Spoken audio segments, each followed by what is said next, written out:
ఆరాధించెను దేవాది దేవుని రండి కీర్తించెను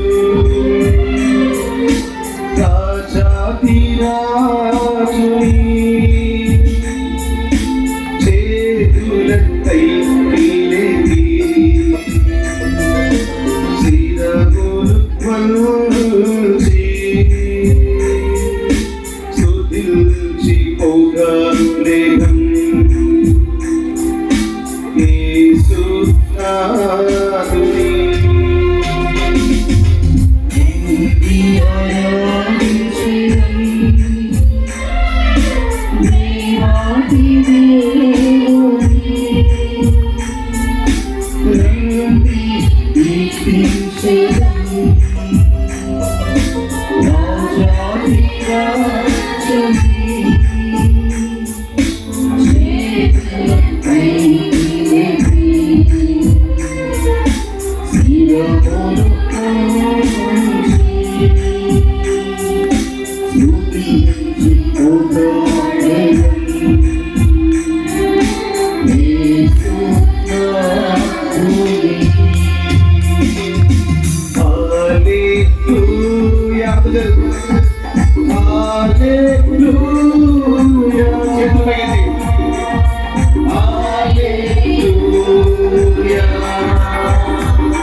కూర్చున్న వాళ్ళు నిలబడి యేసు భగవాన్ కూర్చోబడుతున్నారు నిలబడాలి.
గట్టిగా సంతోషముగా ప్రియులారా.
దేవాతి దేవుని రండి కీర్తించెదన్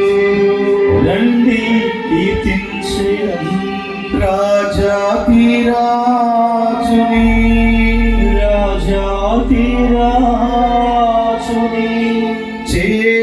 చేతులపైకి లేపి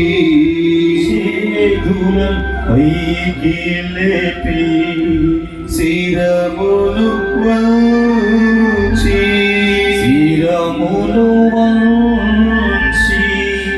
స్తుతించి పొగడెదం యేసు నాథుని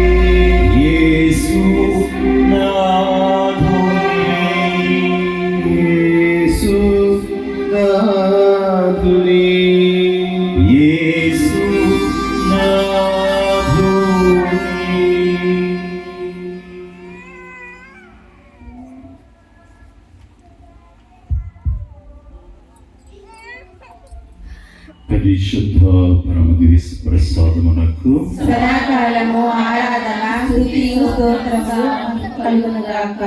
పరిశుద్ధ పరమ దివ్య ప్రసాదమునకు సదాకాలము ఆరాధన స్తుతి స్తోత్రములు కలుగునుగాక. పరిశుద్ధ పరమ దివ్య ప్రసాదమునకు సదాకాలము ఆరాధన స్తుతి స్తోత్ర నమస్కారములు కలుగునుగాక.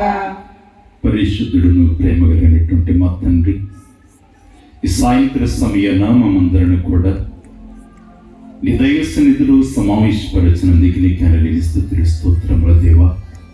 మమ్మల్ని జీవిత లెక్కలో ఉంచి నేను స్తుతించడానికి సమయం వస్తున్నందుకు నీకు అనలేని స్తుతులు స్తోత్రాలు ప్రభువా.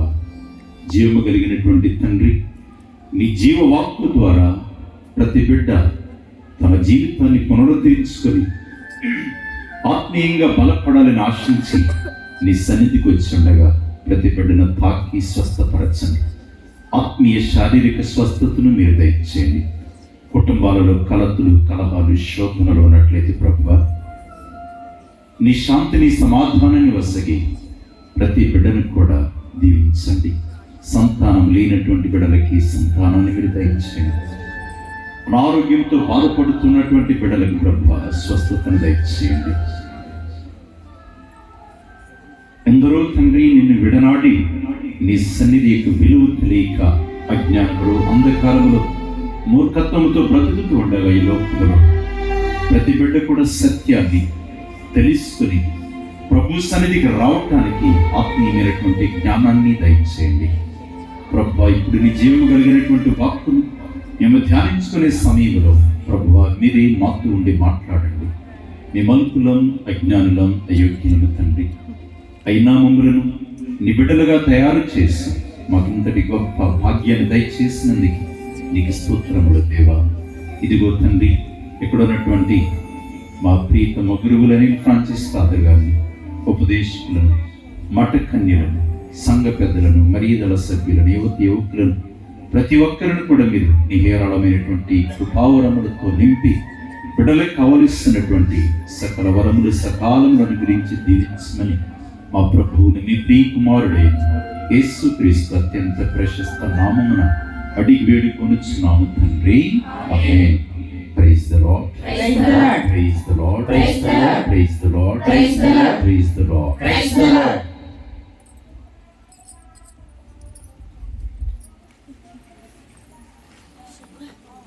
అందరు బాగున్నారమ్మా? కలిసిపోయినారా? Praise the Lord. Praise the Lord. అందరూ ఒకసారి ఉత్సాహంగా రెండు చేతుల పైకి ఎత్తి గట్టిగా చప్పట్లు కొట్టి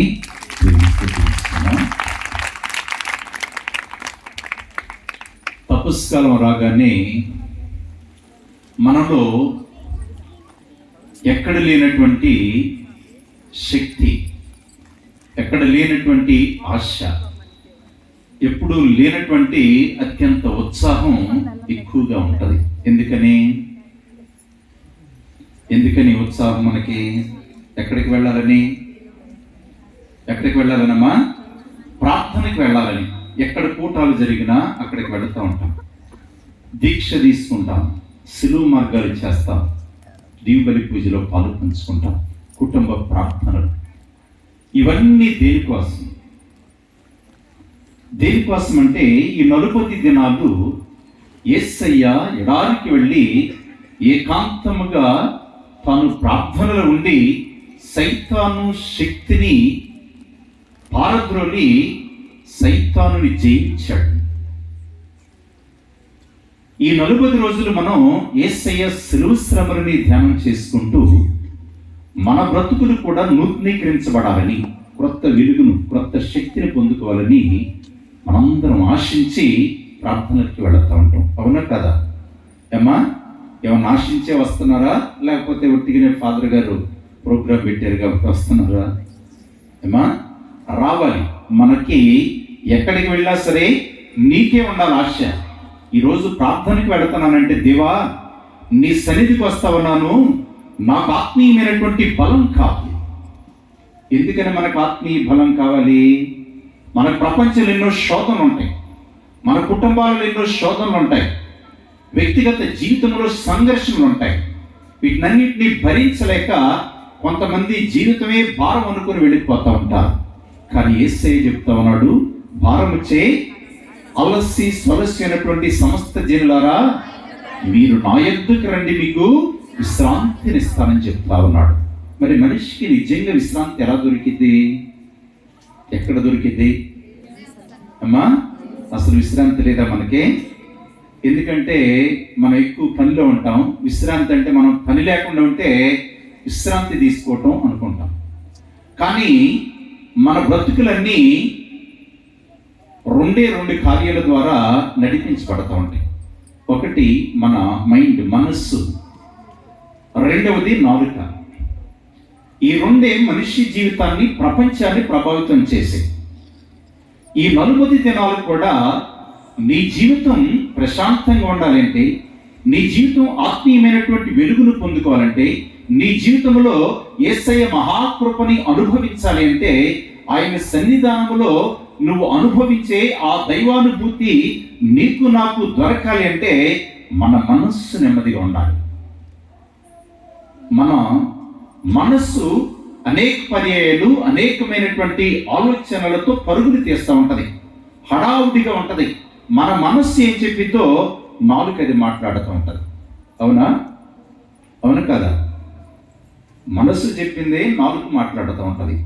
అందుకని 40 రోజులు ప్రత్యేక విధంగా తండ్రి దేవుడు మనకి ఇచ్చినటువంటి అనుగ్రహ కాలం.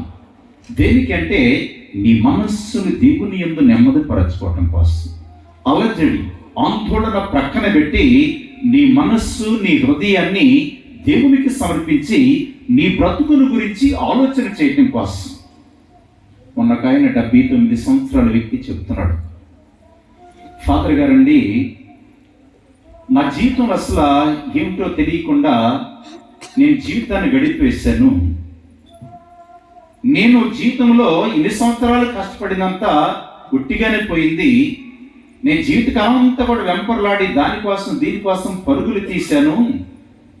చివరికి నాకు ఇప్పుడు మిగిలిందేమీ లేదు. బిడ్డల కోసం శ్రమపడ్డా, నేనేదో నా కోసమని శ్రమపడ్డా.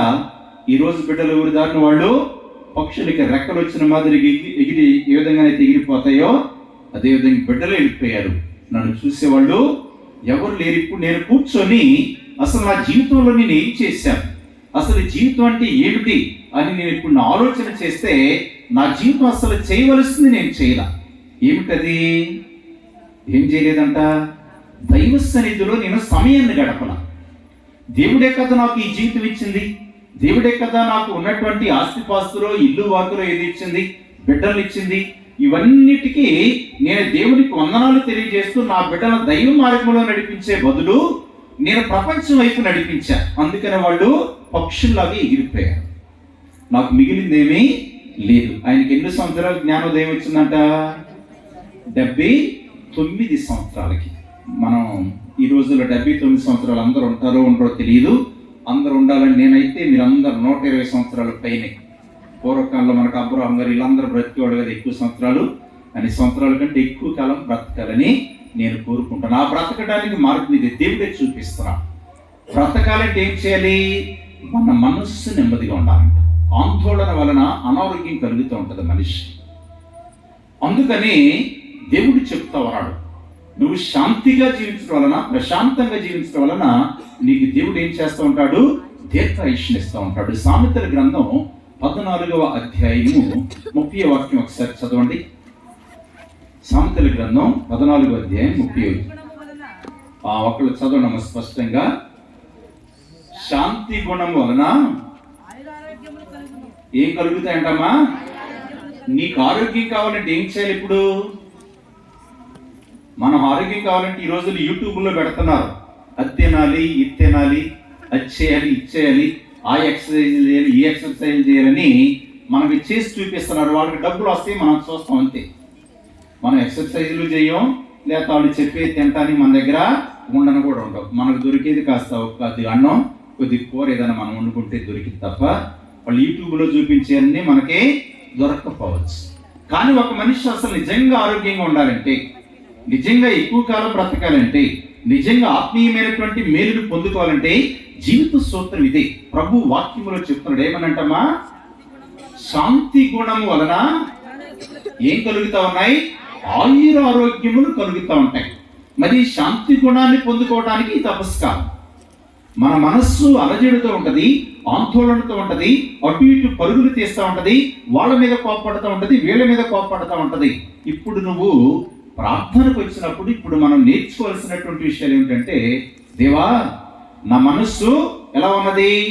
అలజడితో ఉన్నది, ఆందోళనతో ఉన్నది, నెమ్మది లేదు, సమాధానం లేదు, సంతోషం లేనటువంటి బ్రతుకు. ఇప్పుడు ఈ సంతోషం ఎక్కడి నుంచి వచ్చిందమ్మా? ఎలా ఉంటే వచ్చిందంట? ఏం గుణం ఉండాలి మన దగ్గర?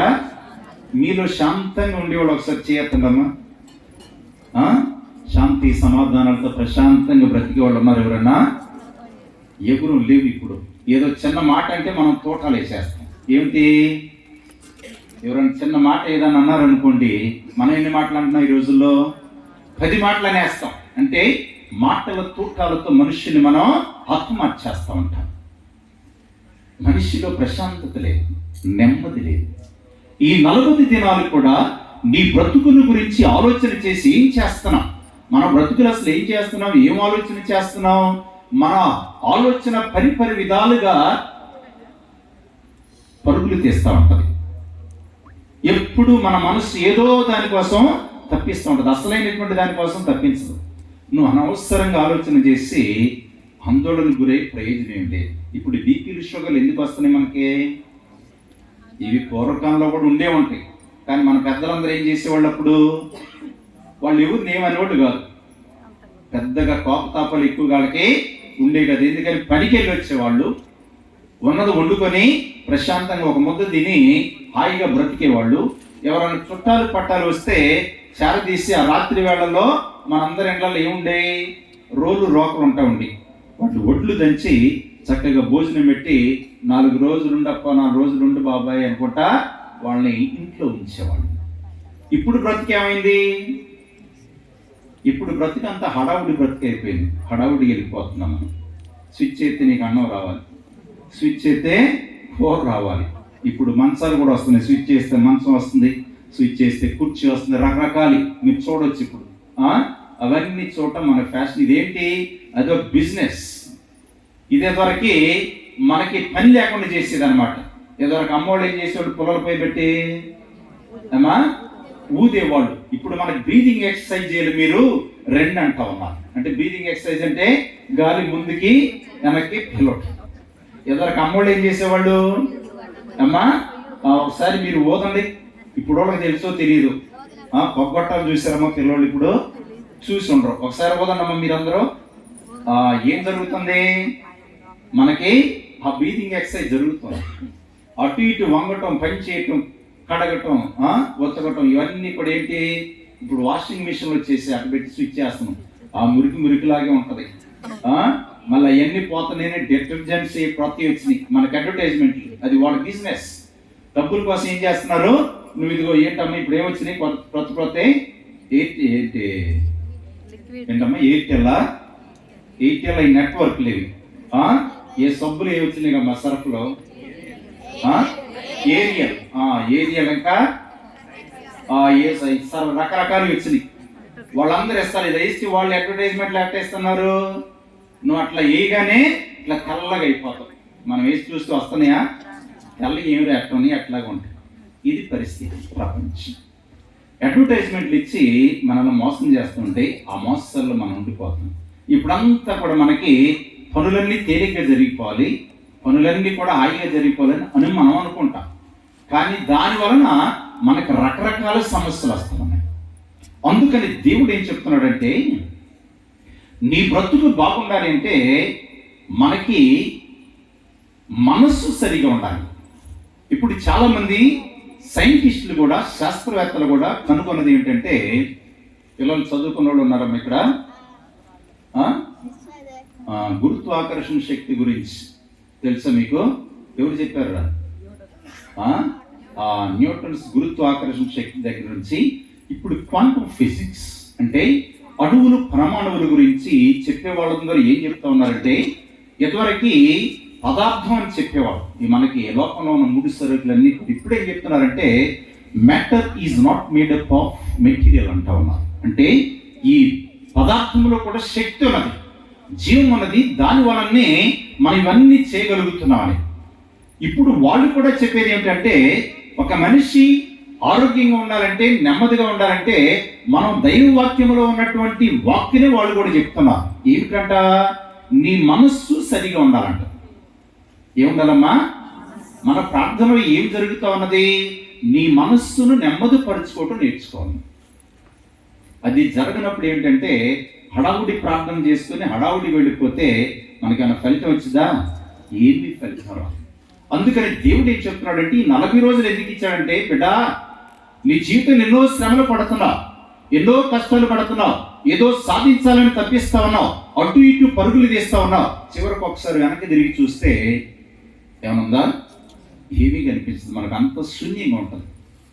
మనకు అన్నీ కావాలనుకుంటే ఇంట్లో వచ్చి అన్నీ తీసుకొచ్చి పెట్టిన తర్వాత ఏం చేయాలో మనకి తెలియదు. కానీ ఒక మనిషి ఎప్పుడు ఆనందంగా, ఆత్మీయంగా, శాంతిగా ఉంటాడంటే దేవుణ్ణి తెలుసుకున్న తర్వాత, దేవుని యందు ఉన్న తర్వాత, దేవుని యొక్క ఆత్మీయమైనటువంటి జీవాన్ని పొందుకున్న తర్వాతే ఆ మనిషి ప్రధానంగా ఉంటాడు, నెమ్మదిగా ఉంటాడు. మాట కూడా చాలా స్పష్టంగా ఉంటుంది, ఆత్మీయంగా ఉంటుంది, ఆహ్లాదకరంగా ఉంటుంది, అందరినీ సంతోషపెట్టే విధంగా ఉంటుంది. దేవుని యందు లేనప్పుడు ఏమిటంటే, చీటికి మాటికి మనం కోపపడతా ఉంటాం. ఎందుకు వస్తుంది నీ కోపం? ఎందుకు వస్తుంది మన కోపం? అప్పుడప్పుడు ఓకే, ఎవరైనా పిల్లలు పెద్దలే తెలిసి తెలియక చేస్తే 1-2 సార్లు కోపపడుతూ ఉంటారు. కానీ కొంతమంది పదే పదే కోపపడుతూ ఉంటారు. దీనికోసం ఏమీ లేదు, మన మైండ్ సరిగా లేదంతే. అందుకని దేవుడు ఏం చెప్తున్నాడంటే, బిడ్డ ఏం గుణం నేర్చుకోమంటున్నాడు? ఏం గుణం కావాలంటమ్మా? శాంత గుణం ఉండాలి. దానివలన నీకు ఆయురారోగ్యం పెరుగుతూ ఉంటుంది అని చెప్తున్నాడు. దానితో పాటు మన నాలుక 2, మన మనస్సు, నాలుక 2 మనిషి జీవితాన్ని ప్రభావితం చేస్తూ ఉంటాయి. నాలుక ఏం చేస్తూ ఉంటుందమ్మా? నాలుక ఏం చేస్తూ ఉంటుంది చెప్పండి? ఏమొస్తుంది? రుచినిస్తూ ఉంటుంది. ఇంకా ఏం మాట్లాడితే ముఖ్యం? మాట్లాడుతూ ఉంటుంది నాలుక. ఏం మాట్లాడిద్దమ్మా? ఏం మాట్లాడిద్ది? దాని ఇష్టం. ఎందుకని? ఎముక లేదు నాలుగు ఎముకుందమ్మా, ఎముక లేదు. అందుకని ఇష్టం వచ్చినట్టు మాట్లాడిద్ది. లేనిపోని కనిపించి చెప్పేది చక్కగా, కొన్ని మాటలు తీయగా చెప్పిద్ది, కొన్ని మాటలు నీ ముందు చాలా చక్కగా చెప్పిద్ది, వెనక మాలకి వెళ్ళి అదే 4 పోయేది అని చెప్తా ఉంటది. మన ఇంటి ముందు చక్కగా అన్ని బాగానే ఉన్నాయి, నీ ముందు నువ్వు అట్టున్నావు పెట్టమని మనల్ని కొండ ఎక్కెత్తారు. మళ్ళీ అదే 4 ఏం చేసింది? ఆ కొండ వేసి దడీలను పడేసింది. అవునా?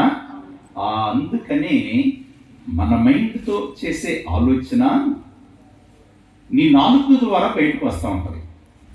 అందుకని దేవుడు ఈ 2 విషయాలు చెప్తున్నాడు. మొట్టమొదటిది, నువ్వు దేవుని సన్నిధిలో, దైవ సన్నిధిలో, నీ ఇంటి దగ్గర కానీ, దేవాలయంలో కానీ, ప్రార్థనా కూటాలలో కానీ నీకు నువ్వే దేవునితో మాట్లాడుకోవాలి. అది నేర్చుకోవాలి. దేవా, నా బ్రతుకుకి జ్ఞానం కావాలి. మిగిలినవన్నీ ఉన్నా లేకపోయినా పర్లా, దేవుని కృప ఉంటే మిగిలినవన్నీ కూడా మనకి దొరుకుతాయంట. ఆయన కృప లేకపోతే ఏమైతే? ఆయన కృప లేకపోతే మొత్తం పోతుంది. అందుకని దేవుని కృప కావాలి. ఈ కృప ఏ విధంగా కావాలి? నా మనస్సు నేను అర్థం చేసుకోవాలి, నా మనస్సు నువ్వు చేసే కార్యాలు అర్థం చేసుకోవాలి, నీ గొప్ప మేలులు నేను గ్రహించి నేను స్తుతించాలి. తర్వాత నేను ఎలా మాట్లాడాలి? మన జీవితంలో ఎక్కువ మాటలు ఎవరి గురించి ఉంటాయమ్మా? ఎవరి గురించి ఉంటాయి? మన గురించి ఉండవు అసలు. మన గురించి ఉంటాయా? మన గురించి అసలు ఉండవు. నీకు నువ్వే మాట్లాడుకో. నువ్వు పొద్దున్నే లేచిన దగ్గర నుంచి మాట్లాడుకేమని? దేవా, నన్ను ఈరోజు జీవంతో లేపావు, మరి ఏంటి ఈరోజు నా ప్రోగ్రాం, ఏం చేయమంటావు నన్ను? నువ్వు దేవుడితో మాట్లాడు. గుడ్ మార్నింగ్ జీసస్ అని మనం చెప్తున్నావా? చెప్తున్నారు మీరు? మరి పొద్దున్నే లేవనెత్తేది ఆయనే కదా మనల్ని. అవునా? పొద్దున్నే దేవుని స్తోత్రం చెప్తున్నావా? చెప్పాలి. లేచిన తర్వాత, దేవా నన్ను లేవనెత్తావు కదా, మరి ఈరోజు నన్నంతా కూడా బ్రతికించు. నీ కృపలో, నీ చిత్తం ప్రకారం, నా ఇష్టం కాదు, నువ్వు అలా అనుకొని ఆయన మాట ప్రకారం, ఆయన చిత్త ప్రకారం జరిగితే అంతా బాగా నడిచింది. కానీ జరగట్లేదు. ఏం జరుగుతూ ఉన్నది? మనం లేచిన వెంటనే ఈరోజు ఏం చూసుకుంటున్నారమ్మా? ఏముంటాయి చేతుల్లో? ఎక్కడ ఉంటున్నాయి? తల కిందే ఉంటుంది. తల కింద దీపం ఎవరికి పెడతారమ్మా? తల కింద దీపం ఎవరికి పెడతారు? మనం ఏం చేస్తున్నాం? బ్రతికుండగానే ఆ దీపం అక్కడ పెట్టుకుని తిరుగుతున్నాం. ఆ దీపమే మనకి ఏం చేస్తుంది? దీపం కాదు, అది చీకటి. ఏంటమ్మా? మన జీవితాలకి చీకటినిచ్చేది అది. సెల్ ఫోన్లు, టీవీలు, సీరియల్ ఇవన్నీ కూడా మన సమయాన్ని వృధా చేసి అన్నమాట. వాటిని పట్టుకొని తిరుగుతున్నాం. మనం జీవితం అంతా కూడా వృధా అయిపోతూ ఉన్నది. ఈ నాలుగు ఏం చేస్తూ ఉన్నదంటే ఇవన్నీ చూసి ఇష్టం వచ్చినట్లు మాట్లాడుతూ ఉన్నది. యేసు ప్రభువును స్తుతించట్లా. ప్రక్క వాళ్ళ గురించి ఎప్పుడన్నా మీరు మంచిగా చెప్పారమ్మా? ప్రక్కింటి వాళ్ళ గురించి, ఈ అమ్మాయి తల్లి మంచిది, అబ్బాయి మంచోడు, ఎవరైనా మన ఇంటికి వస్తే, నీ ఇంటికి వచ్చిన చుట్టాలకో పట్టాలకి ఇది మా ఇంటి ప్రక్క వాళ్ళు చాలా మంచి వాళ్ళమ్మా, మంచి కుటుంబం అని ఎప్పుడన్నా ఎవరికైనా చెప్పారా? ఒక్కడు కూడా లేరు మనకి. చెప్పమ్మా. ఎందుకని? ఏం చెప్తా ఉంటాం? వాళ్ళ గురించి జరగనివన్నీ కూడా కల్పించి చెప్తాం. నాలుగు చేసే పని అది. దాని వలన ఏం జరిగిద్దమ్మా? ఏం జరిగిద్ది? మీకు ఎదురుకోసారి సుందరమ్మ గురించి చెప్పినేమన్నా? చెప్పలేదా? గుర్తుంది. అయితే ఓకే, సుందరమ్మ గుర్తుంటే పర్లేదు. సుందరమ్మ ఏం చేసినా చేయకుండా ఉంటే సంతోషం. మనం ప్రైజ్ ది లార్డ్. అందరూ ఒకసారి రెండు చేతులు పైకెత్తి గట్టిగా చప్పట్లు కొట్టి దేవుని స్తుతిస్తున్నాం. Praise the Lord. సుందరమ్మ చేసిన మాదిరి మనం చేయకూడదు. సుందర ఏం చేసిందమ్మా? ఆమెకేం పేరు వచ్చింది? అగ్గిపుల సుందరబ్బ. బాగా గుర్తుంచుకున్నారా మీరు? ఇంకా నేను వేరే వాక్యాలు కూడా చెప్పాను, అవి మర్చిపోయి ఉంటారు బహుశా. అగ్గిపుల సుందరిని బాగా జ్ఞాపకం చేస్తున్నా. సంతోషం. అంటే మన నాలుక ఎలా ఉండాలంటమ్మా? వాళ్ళ గురించి వీళ్ళ గురించి మాట్లాడటం కాదు, కానీ దేవుని స్తుతించే నాలుగుగా ఉండాలి. ఒక్కసారి సామెతల గ్రంథం 15వ అధ్యాయం 4వ వచనం చదవండి. 15వ అధ్యాయం 4వ వచనం. ఒక్కళ్ళు నిదానంగా గట్టిగా చదవండి. 15వ అధ్యాయం 4వ వచనం. కరుణాపూరితముగా ఎట్లాగంటమ్మా? ఎలాగూ? కరుణాపూరితముగా మాట్లాడు జిహ్వ అంటే ఏంటమ్మా? మనోడు తెలియక జింక అనుకుంటారు. జింక ఏంటి ఎట్లా మాట్లాడుతుంది అనుకుంటారు. జిహ్వ అంటే ఏంటి? మీరందరూ తెలుగు పండితులే, సంతోషం. ఏంటమ్మా? అందరూ చెప్పండి. నాలుక. కరుణాపూరితంగా మాట్లాడే, శాంతియుతంగా మాట్లాడే, మంచిగా మాట్లాడే నాలుక జీవవృక్షము వంటిది. ఎటువంటిదంటమ్మా? అందరూ చెప్పాలి. ఎటువంటిది? జీవవృక్షం లాంటిది. నీ నాలుకే నీకు జీవవృక్షం. నువ్వు మాట్లాడే మాటే నీకు జీవవృక్షం. నువ్వు ఒకవేళ పాపంగా తాపంగా మాట్లాడితే ఏం జరిగింది? ఏం జరిగిద్దమ్మా? కటువుగా మాట్లాడు నాలుక. కటువుగా మాట్లాడు నాలుక హృదయమును కృంగదీయును. హృదయం ఏం చేద్దమ్మా? కృంగదీయును. Praise the Lord. అందరూ ఒకసారి రెండు చేతులు పైకి గట్టిగా చప్పట్లు కొట్టి దేవుని స్తుతిస్తున్నాం. ఇప్పుడు మనం ఏం చేయాలి తపస్కాలంలో? ఏమ్మా? మొట్టమొదటిది ఏం చేయాలి? నీ మనస్సుని ఎక్కడ ఉంచాలి? దేవుని యందు ఉంచాలి. నెమ్మది కావాలని ప్రార్థన చేయాలి. నాలుగుతో ఎలా మాట్లాడాలంటమ్మా? కరుణాపూరితంగా, శాంతియుతంగా, సమాధానంగా, సంతోషంగా నువ్వు మాట్లాడితే ఆ మాట నీకేం చేస్తూ ఉంటది? జీవవృక్షంగా ఉంటది. అంటే నీకు జీవాన్ని ఇచ్చేదిగా ఉంటది. నువ్వు చెప్పే ప్రతి మాట కూడా నీలో శక్తిని ఇస్తూ ఉంటది, బలాన్ని ఇస్తూ ఉంటది. కొంతమంది ఏం చేస్తారంటే మాట్లాడితే పోట్లాడినట్టు ఉంటది. అవునా? ఉంటుందా? ఉండదా? చెప్పండి. కొంతమంది మాటే పోట్లాడినట్టు ఉంటుంది.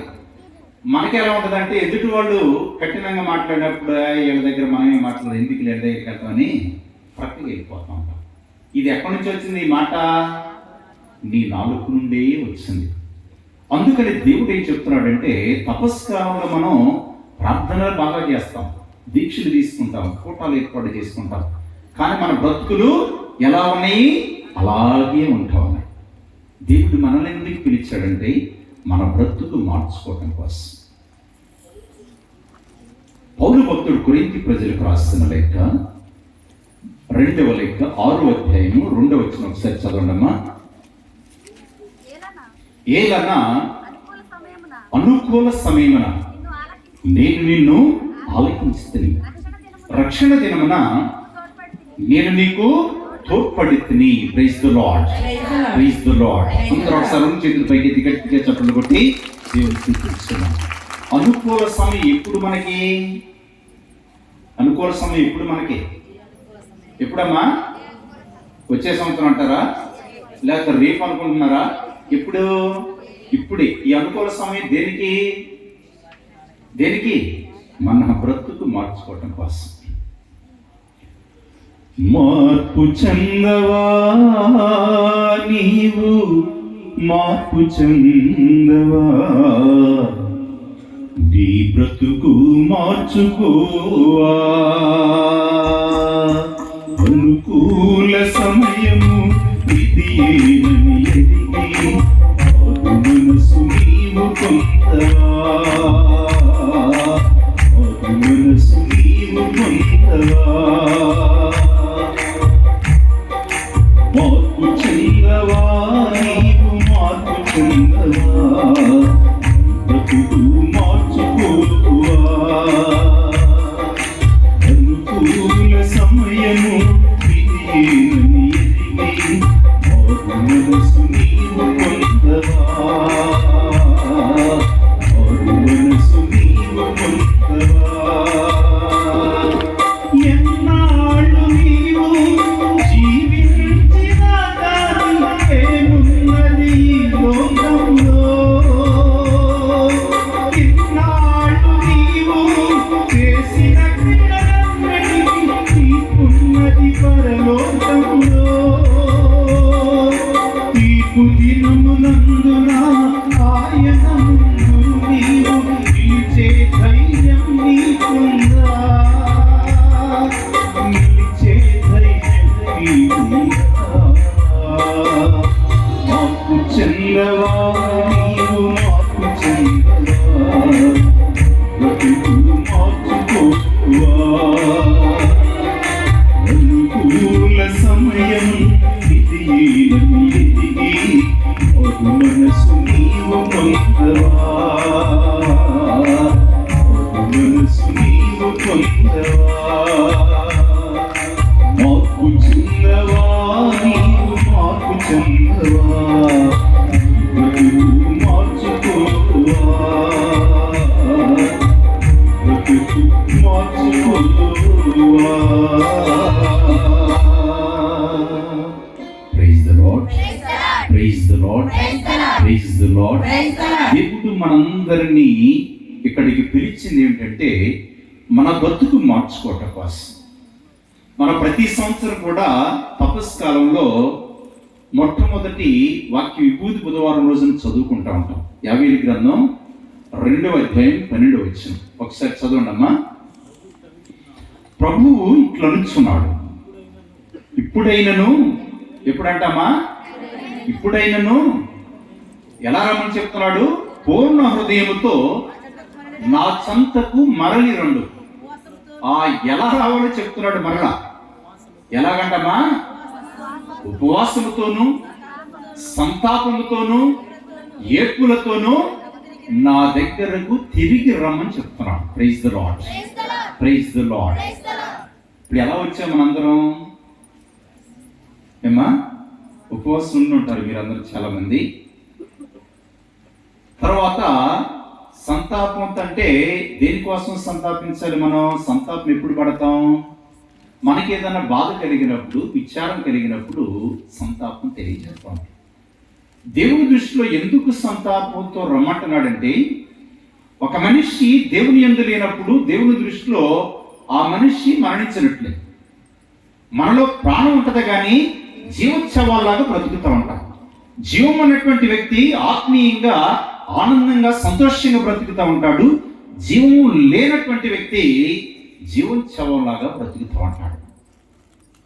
నువ్వు సంతాపం దేనికి తెలియజేయాలంటే, మనలో దేవుని యొక్క జీవం లేనందుకు.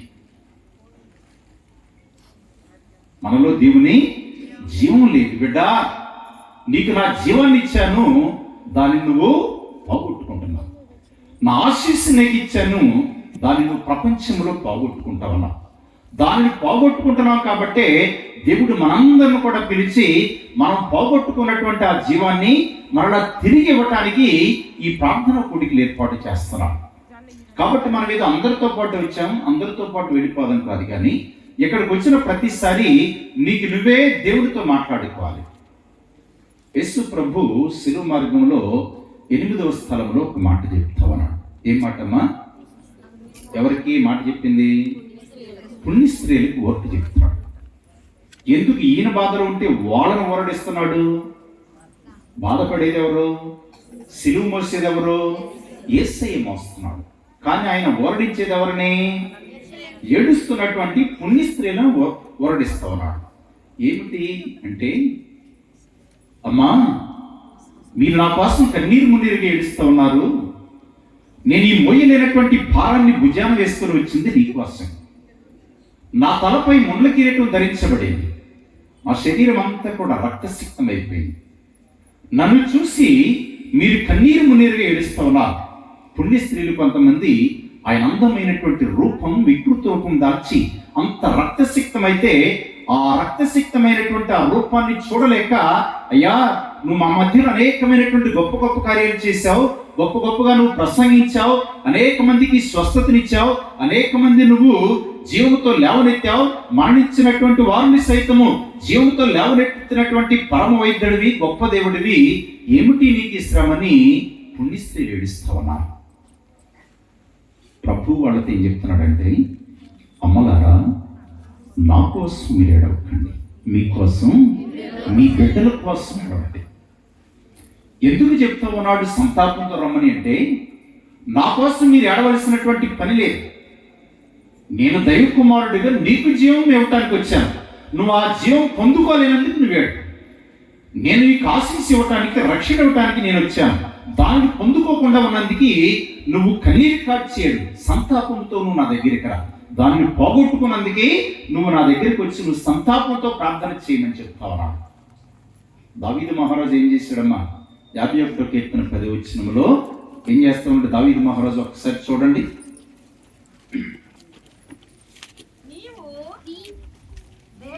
దేవా నాలో నిర్మల హృదయమును సృజించుము, నూతనమును స్థిరమైన మనస్సును నాకు దయచేయము. Praise the lord.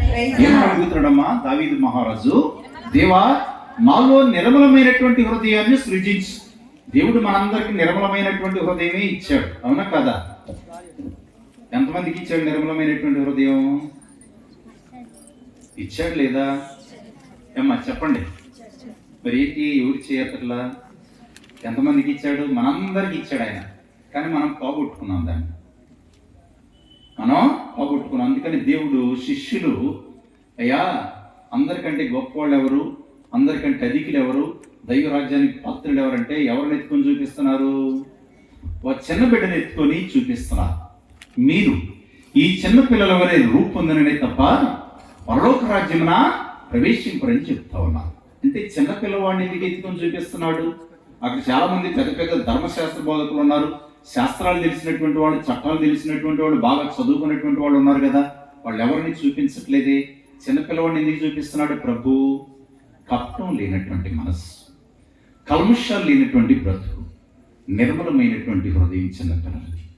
దేవుని దర్శించాలంటే ఎవరికి దొరుకుతున్న మా భాగ్యం? నిర్మల హృదయులు ధన్యులు, వారు దేవుని దర్శిస్తారు అని చెప్తా ఉన్నాడు. అందుకని దావీదు మహారాజు ప్రార్థన చేస్తున్నాడు, దేవా నువ్వు ఇచ్చినటువంటి భాగ్యాన్ని నేను పోగొట్టుకున్నాను. లోకములో నా బలహీనత వలన, పాపం వలన, దోషం వలన.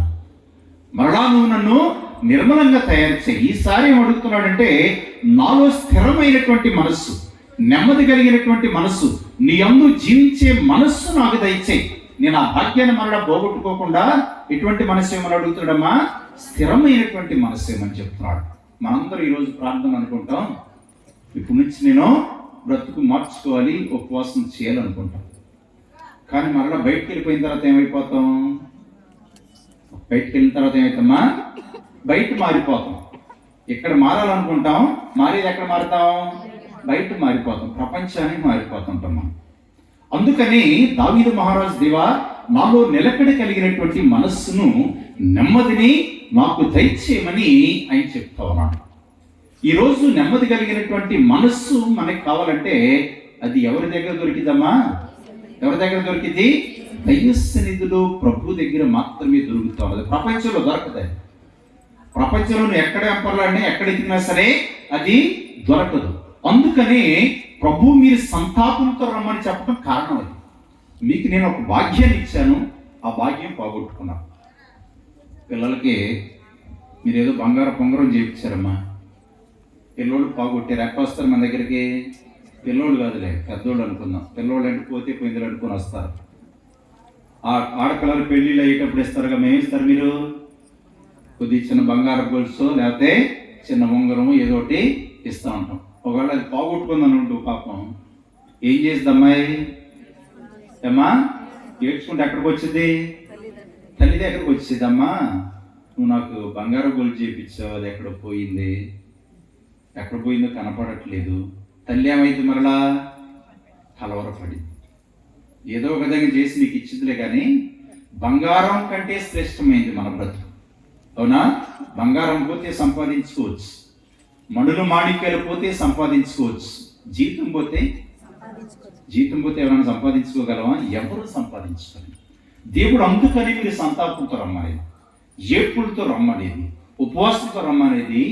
నీ జీవితమే పోతాం అన్నది. నేను ఇచ్చినటువంటి భాగ్యం, నీ బ్రతుకు, నీ ప్రాణం, నీకు ఇచ్చినటువంటి జీవం అది లోకంలో వినాశనం అయిపోతా ఉన్నది. కాబట్టి దానిని మరలా నువ్వు పునరుద్ధరించుకోవటం కోసం, నూతనీకరించుకోవటం కోసం సంతాపముతో ఉపవాసముతో రమ్మని చెప్తున్నాడు. ఉపవాసం అంటే మనం ఏమనుకుంటాం? ఈరోజు మధ్యాహ్నం అన్నం తినలేదు ఫాదర్ గారు, ఉపవాసమే ఉన్నాను అనుకుంటాం. అన్నం తినకపోవటం మాత్రమే ఉపవాసం కాదు. దేవుడు అస్సలు ఇష్టపడే ఉపవాసం ఏంటి? ఏం ఉపవాసం ఇష్టపడుతున్నాడన్న దేవుడు? నీలో కోపం ఉన్నది. ఏమున్నదమ్మా? ఏమున్నది? కోపం ఉన్నది. ఈ తపస్కారంలో నువ్వు ఏం చేయాలి? దాన్ని, ఆ కోపాన్ని గురించి ఏం చేయాలి? నీ ఆలోచన చేయాలి. నువ్వు ఆ కోపాన్ని తీసివేయటమే ఉపవాసం. నువ్వు ఎవరితో పడితే వాళ్ళతో కోపంగా పోట్లాడుతున్నావు అనుకో, అస్సలు ఉపవాసం ఏంటంటే, దేవా నా మాట సరిగా లేదు, నా మాట వేరే వాళ్ళని నిందించే విధంగా ఉన్నది, వేరే వాళ్ళని అవమానపరిచే విధంగా ఉన్నది, వేరే వాళ్ళని రకరకాలుగా మాటలు కల్పించి వాళ్ళ బ్రతుకులు పాడు చేస్తా ఉన్నది నా నాలుక. తండ్రి నేను ఉపవాసం అంటే ఈ నాలుగు నువ్వు ఏం చేయాలమ్మా? నువ్వు అదుపులో పెట్టుకొని జాగ్రత్తగా మాట్లాడటం ఉపవాసం. నువ్వు కోపపడతా ఉన్నావు, నీ కోపం వలన ఏం జరుగుతా ఉన్నది? వేరే వాళ్ళకి బీపీలు షుగర్లు వస్తాయి, నీకు వచ్చినాయి అమ్మా. కోపపడే వాళ్ళకి అందరికి వస్తాయి. మరి నీ కోపం వల్ల మళ్ళీ పిల్లవాళ్ళు పెద్దవాళ్ళు కూడా బెదురుతూ ఉంటారు. ఇంట్లో తండ్రి తల్లి పెద్ద పెద్దగా అరుస్తున్నారు అనుకోండి, పిల్లలు ఏం చేస్తారు? పాపం బెదిరిపోతుంటారు వాళ్ళు. అవునా కదా? అందుకని తల్లి తండ్రి బిడ్డల ముందు మీరు అస్సలు పోట్లాడుకోవద్దు. మీకు 100 గొడవలు ఉండొచ్చు, 100 గొడవలు ఉండొచ్చు, కానీ మీరింట్లో పిల్లల ముందు గట్టిగా అరుచుకోవటం, పోట్లాడుకోవటం చేస్తే వాళ్ళు సైకలాజికల్గా, వాళ్ళు మానసికంగా చాలా కృంగిపోతారు. మనకి చెప్పరు, మనకు తెలియదు కూడా. ఇప్పుడు వాళ్ళు ఎదిగే కొద్దీ వాళ్ళకి తెలిసేది. అందుకని నీ మాట వలన, నీ కోపం వలన నీ బిడ్డల బ్రతుకు పాడైపోతుంది, నీ బ్రతుకు పాడైపోతా ఉన్నది, నీ చుట్టుప్రక్కల ఉన్నటువంటి వారు బ్రతుకు కూడా పాడైపోతా ఉన్నది. ఉపవాసం అంటే నువ్వు ఇప్పుడు ఆ కోపాన్ని కాస్త తీసేస్తే నీ బ్రతుకు ప్రశాంతంగా ఉంటుంది, నీ ఇంటి వాళ్ళ బ్రతుకు ప్రశాంతంగా ఉంటుంది, నీ సంతానం, నీ బిడ్డల బ్రతుకు ప్రశాంతంగా ఉంటుంది, నీ చుట్టుప్రక్కల వాళ్ళ బ్రతుకు ప్రశాంతంగా ఉంటుంది. దీనివల్లమ్మా నువ్వు కోపం తగ్గించుకోవటం వలన. ఉపవాసం అంటే దానిని తీసేయమని చెప్తున్నాడు దేవుడు. మనందరి హృదయాల్లో చాలా దుర్గుణం అంటే భయంకరమైనటువంటి దుర్గుణం, వాటినన్నింటిని కూడా తీసేయమని చెప్తున్నాడు. ఒకసారి గలతీయులకు రాసిన లేఖ 5వ అధ్యాయం 19వ వచనం నుండి చదవండి. 5వ అధ్యాయం 19వ వచనం నుండి. జారత్వము, అపవిత్రత, కాముకత్వము, విగ్రహారాధన, మాంత్రిక శక్తి, శత్రుత్వము, కలహాలు, అసూయ, క్రోధము, స్వార్థము, కక్షలు, వర్గతత్వాలు, మాత్సర్యము, త్రాగుబోతుతనము. ఇవేంటంటమ్మా? ఇవి మనిషి జీవితాన్ని నాశనం చేసే విషయాలు. నేను చెప్పట్ల, దైవ గ్రంథంలో భక్తుడైనటువంటి పౌలు గారి ద్వారా దేవుడు పలికిస్తున్నటువంటి మాట. నీ జీవితం కృంగిపోవడానికి మగవాళ్ళు కావచ్చు, ఆడవాళ్ళు కావచ్చు, ఈ ఇప్పుడు చెప్పబడినటువంటి దుర్గుణాల ద్వారా మానవ జీవితం అంతా కూడా వినాశనం అయిపోతా ఉన్నది. అందుకని దేవుడు ఏం చెప్తున్నాడంటే, తపస్సు అంటే మీరు ఇంటికి వెళ్ళిన తర్వాత మరలా చదువుకోండి. నాలో ఏమున్నది? శత్రుత్వం ఉన్నదా? నాలో పగ ఉన్నదా? అసూయ ఉన్నదా? ఇంకితర దుర్గుణాలు, వ్యసనాలు ఉన్నాయి. వీటినన్నింటిని కూడా దేవుడు ఏం చెప్తున్నాడమ్మా? తీసేయమని చెప్తున్నాడు. దానికి బదులుగా ఏం అలవర్చుకోమని చెప్తున్నాడు? చదువు ఒకసారి.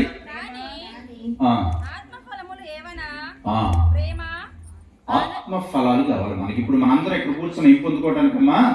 ఆత్మ ఫలాలు. మనం చదవమ్మా. ఏమిటండమ్మా? ప్రేమ, ఆనందము, శాంతి, సహనము, దయ, మంచితనము, విశ్వసనీయత, సాత్వికత, నిగ్రహము. ఇవన్నీ అలవర్చుకోవాలమ్మా. ప్రేమ ఎంతమందిలో ఉందమ్మా? ఒకసారి చెయ్యి ఎత్తండి. అందరిలో ఉందమ్మా ప్రేమ? అందరిలో లేదంటున్నావా? ఉందంటారా? లేదు, ఒక ఉన్నది పోయి ఉంటుంది. ఇప్పుడు ఎదురకు ఉందేమో కానీ ఇప్పుడు ఆ ప్రేమ పోతుంది. మళ్ళీ ఎవరిలో కూడా ఇసుమంతనే ఉంటుందిలే, ప్రేమ లేకుండా ఎట్లా ఉంటుందిలే. కానీ ప్రేమ ఉంటుంది, కానీ దేవుడు కోరుకునే ప్రేమ ఉండదు. నేను ఈ మధ్య యూట్యూబ్లో ఒకడు ప్రేమించి పిల్లని పాపం చంపేశాడు. అమ్మా ఎవరు పేరు నాకు తెలియదులే, కానీ వాడు ప్రేమించడం ఎందుకు? వాడు ఏమైనా చేత కాకపోతే వాడు ఏం చేయాలి? ఆ పిల్లని వాళ్ళ ఇంటికి పంపించాడు. ఈ రోజుల్లో పిల్లలు చాలా మంది అంటే ప్రేమ ప్రాణాలు తీసేది అనుకుంటే అది ప్రేమ కాదు. ప్రేమ అంటారు, అది కాదు. అది మనిషిలో ఉన్నటువంటి మూర్ఖత్వం, మనిషిలో ఉన్నటువంటి అజ్ఞానం. అందుకని దేవుడు ఏం చెప్తున్నాడంటే, బిడ్డ నీవు నీ జీవితంలో బలపడాలి అంటే, నువ్వు ఆధ్యాత్మికంగా మేలు పొందుకోవాలంటే అలవర్చుకోవాల్సినటువంటి విషయాలు ప్రేమ. ఎందుకని ప్రేమ? వెదకని చోటే లేదు నా దేవుని కోసం, వెళ్ళని స్థలమే లేదు నా ప్రభుని ప్రేమ కోసం. వెదకని చోటే లేదు నా దేవుని కోసం, వెళ్ళని స్థలమే లేదు నా ప్రభుని ప్రేమ కోసం. వెదకితి నీవే సాగితిని అంతటా తిరిగితి, వెదకితి నీవే సాగితిని అంతటా తిరిగితి, కనుకానరాగా కలత చెందితి, వేదనకు శోధనకు కన్నీరు కార్చితి. నాలోకి తొంగి చూస్తే నా గుండెలో ఉన్నాడు, నాలోకి తొంగి చూస్తే నా గుండెలో ఉన్నాడు. ప్రేమే దేవుని స్వభావము, ప్రేమే దేవుని స్వభావము, ప్రేమే ఎదకని చోటే లేదు నా దేవుని కోసం, వెళ్ళని స్థలమే లేదు నా ప్రేమ కోసం.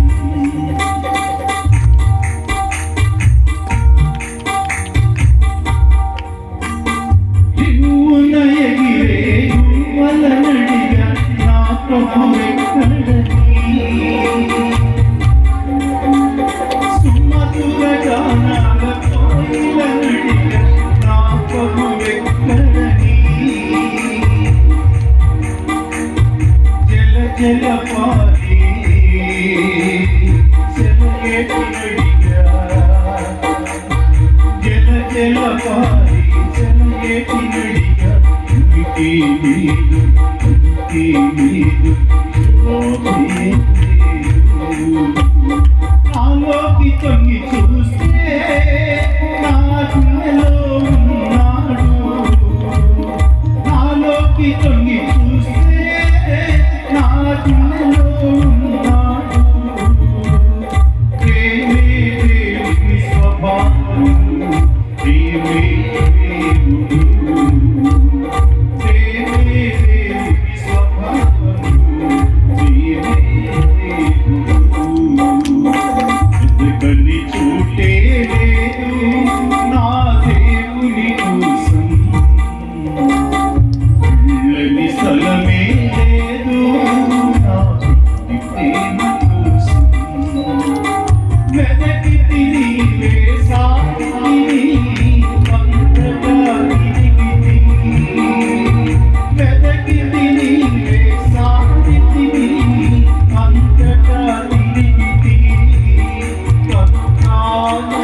Praise the Lord, praise the Lord, praise the lord.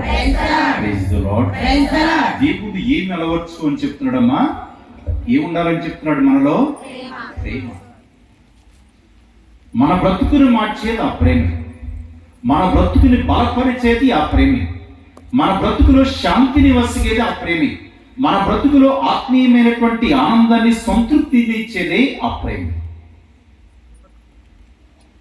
ప్రేమే దేవుని స్వభావం అంట. ఈ రోజుల్లో చాలా మంది మనం దీక్షలు తీసుకుంటున్నాం. చాలా మంది దీక్షలు తీసుకోకపోయినా సరే మనం చాలా కొండలు ఎక్కుతా ఉన్నాం, పుణ్యక్షేత్రాలకు వెళ్తున్నాం, చాలా దూరం తిరుగుతా ఉన్నాం. కొంతమంది అనుకున్నారు దీక్ష తీసుకున్నాను కాబట్టి ఎన్ని కొండలుంటే అన్ని ఎక్కువ వచ్చేద్దాం అనుకుంటాం. అవునా? అసలు కొండలు ఎక్కడున్నాయి? ఎక్కడున్నాయమ్మా? నీ హృదయంలో ఉన్నాయి. ముందు ఆ కొండలను తీసివే. ఏమిటి ఆ కొండలు? మన హృదయాల్లో కోపం అనే కొండలు, అసూయలనే కొండలు, స్వార్థాలనే కొండలు, మనుషుల శత్రుత్వాలనే కొండలు, రకరకాల కొండలు మన హృదయం నిండా బండల్లాగా ఉన్నాయి. మన హృదయాలు ఎలా ఉన్నాయమ్మా? బండల్లాగా ఉన్నాయి. వాటిని మనం మార్చుకోలేకపోతున్నాం. దేవుడి తపస్కాలం ఏం చెప్తానంటే, బిడ్డ నువ్వు ఉపవాసం ఉండటం అంటే, నువ్వు దేవుని కోసం ఎతకటం అంటే, ఈ 40 రోజులు నువ్వు ఎక్కడ ఉండాలి? ఎక్కడ ఉండాలమ్మా? ప్రార్థన యందు ఉంటే జీవిత పరమార్థం ఏమిటో మనం గ్రహించగలం. ప్రార్థన యందు లేకపోతే జీవిత పరమార్థం మనకు అర్థమైద్దా? మనకేమీ అర్థం కాదు. దేవుడు అలవర్చుకోమని చెప్పేది శత్రుత్వాన్ని కాదు. ప్రభు ప్రపంచానికి అందించినటువంటి 2 జీవిత సత్యాలు. ఇప్పుడు సైంటిస్టులు కూడా చెప్పేది, ఒక మనిషి ఆరోగ్యంగా ఆయుష్తో నిండుగా జీవించాలంటే ఈ 2 కలిగి ఉండాలని చెప్తున్నాడు. మొట్టమొదటిది ప్రేమ, రెండవది క్షమించే గుణం. ఈనాటి ప్రపంచం ఈ 2 లేవు. మన బ్రతుకుల్లో కూడా లేవు. క్రైస్తవ సమాజంలో కూడా మన వాక్యాలు వింటున్నాం, కానీ మన జీవితంలో ఎలా ప్రేమగా ఉండాలి, ఎలా ప్రభు యొక్క క్షమాపణ మనం పొందుకొని పరులను క్షమించాలని మనం ఆలోచన చేయట్లా. మనలో కూడా శత్రుత్వాలు ఉంటాయి, మనలో కూడా పగలు ఉంటా ఉన్నాయి. మనం వాటి నుండి బయటికి రావటంలా అందులోనే ఉంటున్నాం, ప్రార్థన చేస్తున్నాం, వెళుతున్నాం, కానీ దానిని మార్చుకోవటం. ఈరోజు ఈ తపస్కాలంలో దేవుడు మనల్ని పిలిచింది దేనికోసం? ఈ ఏర్పాటు దేనికోసం అంటే నీ జీవితాన్ని గురించి ఆలోచన చేయడం కోసం. యేసుక్రీస్తు 40 రోజులు ఎడారికి వెళ్ళి ఏకాంతముగా ఉండి ప్రార్థన చేసిన మాదిరిగా మనం కూడా ఈ 40 రోజులు నువ్వు ఎక్కడ సమయం దొరికితే అక్కడ ఏకాంతముగా నువ్వు ప్రార్థన చేయి. ఎవరితో మాట్లాడుకోవాలి మనం? ఏమా? దేవునితో మాట్లాడుకోవాలి. ఈ ప్రేమే దేవుని స్వభావం కాబట్టి ఆ ప్రేమ, అందుకనే ప్రభు ఇచ్చినటువంటి ఆజ్ఞలో ప్రధానమైనటువంటిది కూడా ఏంటి? ప్రేమను గురించి చేస్తావన్నాడు. నీ తండ్రి అయినటువంటి దేవుని పూర్ణ హృదయముతోనూ, పూర్ణ ఆత్మతోనూ, పూర్ణ శక్తితోనూ, పూర్ణ మనస్సుతోనూ ప్రేమించు. తర్వాత ఏం చెప్తున్నాడమ్మా? నీ వలే నీ సహోదరుని ప్రేమించమని చెప్తావన్నాడు. ఇది జరుగుతుందా మన ఇళ్ళ దగ్గర? మనం ప్రేమిస్తున్నావా? ప్రేమించట్లా. దేవుని మాటలు వింటున్నా. నీ సహోదరుని ప్రేమిస్తే నీకు దేవుడు పన్నంత అండగా ఉంటాడు. నీలో ఉన్నటువంటి వ్యాధులన్నీ పోతాయి. ఇప్పుడు మనకి వ్యాధులు ఎందుకు వస్తున్నాయి? ఇందాక చెప్పాను మీకు. రెండవది క్షమాపణ. ఒకరోజు నేను పూజ అయిన తర్వాత మంచిగా ప్రసంగం అయింది విన్నారు. పూజ అయిన తర్వాత అబ్బాయి ఇదిగో పలానా వ్యక్తిని పిలిచి రమ్మని నేను వచ్చి చెప్తున్నాడు, ఫాదర్ గారండి నేను వాళ్ళతో మాట్లాడనండి. ఏంటి అబ్బాయి ఎంతకాలం నుంచి మాట్లాడట్లేదంటే, చాలా సంవత్సరాల నుంచి మాట్లాడట్లేదు ఫాదర్ గారు అంటే. ఆ రోజు కూడా క్షమాపణ గురించి చెప్పే ప్రసంగం నేను చాలాసేపు చెప్పాను.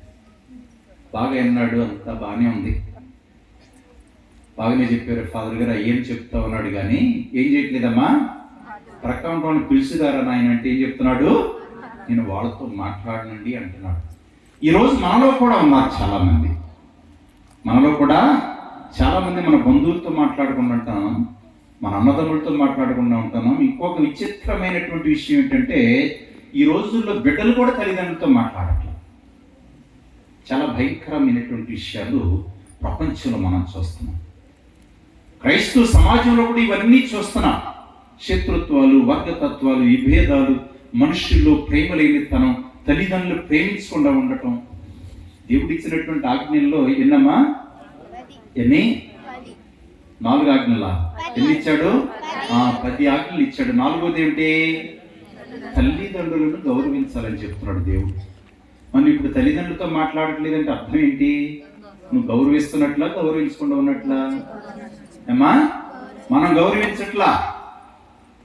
తల్లిదండ్రులు గౌరవించడమే కాదు, వాళ్ళ వృద్ధాప్యంలో కూడా నువ్వు వాళ్ళని ఏం చేయాలి? చాలా జాగ్రత్తగా చూడాలి, వాళ్ళని ప్రేమించాలి. వాళ్ళు ఏదన్నా తెలియక మాట్లాడుతూ ఉన్నా సరే నువ్వు వాళ్ళని ఏం చేయాలమ్మా? నువ్వు సర్దుకొని వాళ్ళని ప్రేమిస్తూ ఆదరించి సహాయం చేయాలి తప్ప వాళ్ళ మీద గొనుక్కోవటం, సణుక్కోవటం, వీళ్ళు నాకెందుకు అది అనుకుని మనం ఇటువంటివి ఏమీ చేయకూడదు. Praise the Lord. అందరూ ఒకసారి 2 చేతుల పైకి ఎత్తి గట్టిగా చప్పట్లు కొట్టి దేవుని స్తుతిస్తున్నాం. దేవుడు మనకి ఈ విషయాలన్నీ చెప్తా ఉన్నాడు. కానీ మనుషులు చేసే పని ఒకటి ఉన్నది. వింటున్నాం, మాటలు వింటున్నాం, కానీ ఆయన దగ్గరికి రావట్లేదంట. యెషయా గ్రంథం 65వ అధ్యాయము 1వ వచనం చదవండి ఒకసారి. ప్రభువు ఇట్లనెను, నేను ప్రజల మనవులను ఆలించుటకు సిద్ధముగానే ఉంటిని, కానీ వారు నాకు మొర పెట్టలేదు. Praise the Lord. Praise the Lord. ఆ తర్వాత నేను వారికి దర్శనమియ్యగోరితిని, కానీ వారు నా చెంతకు రాలేదు.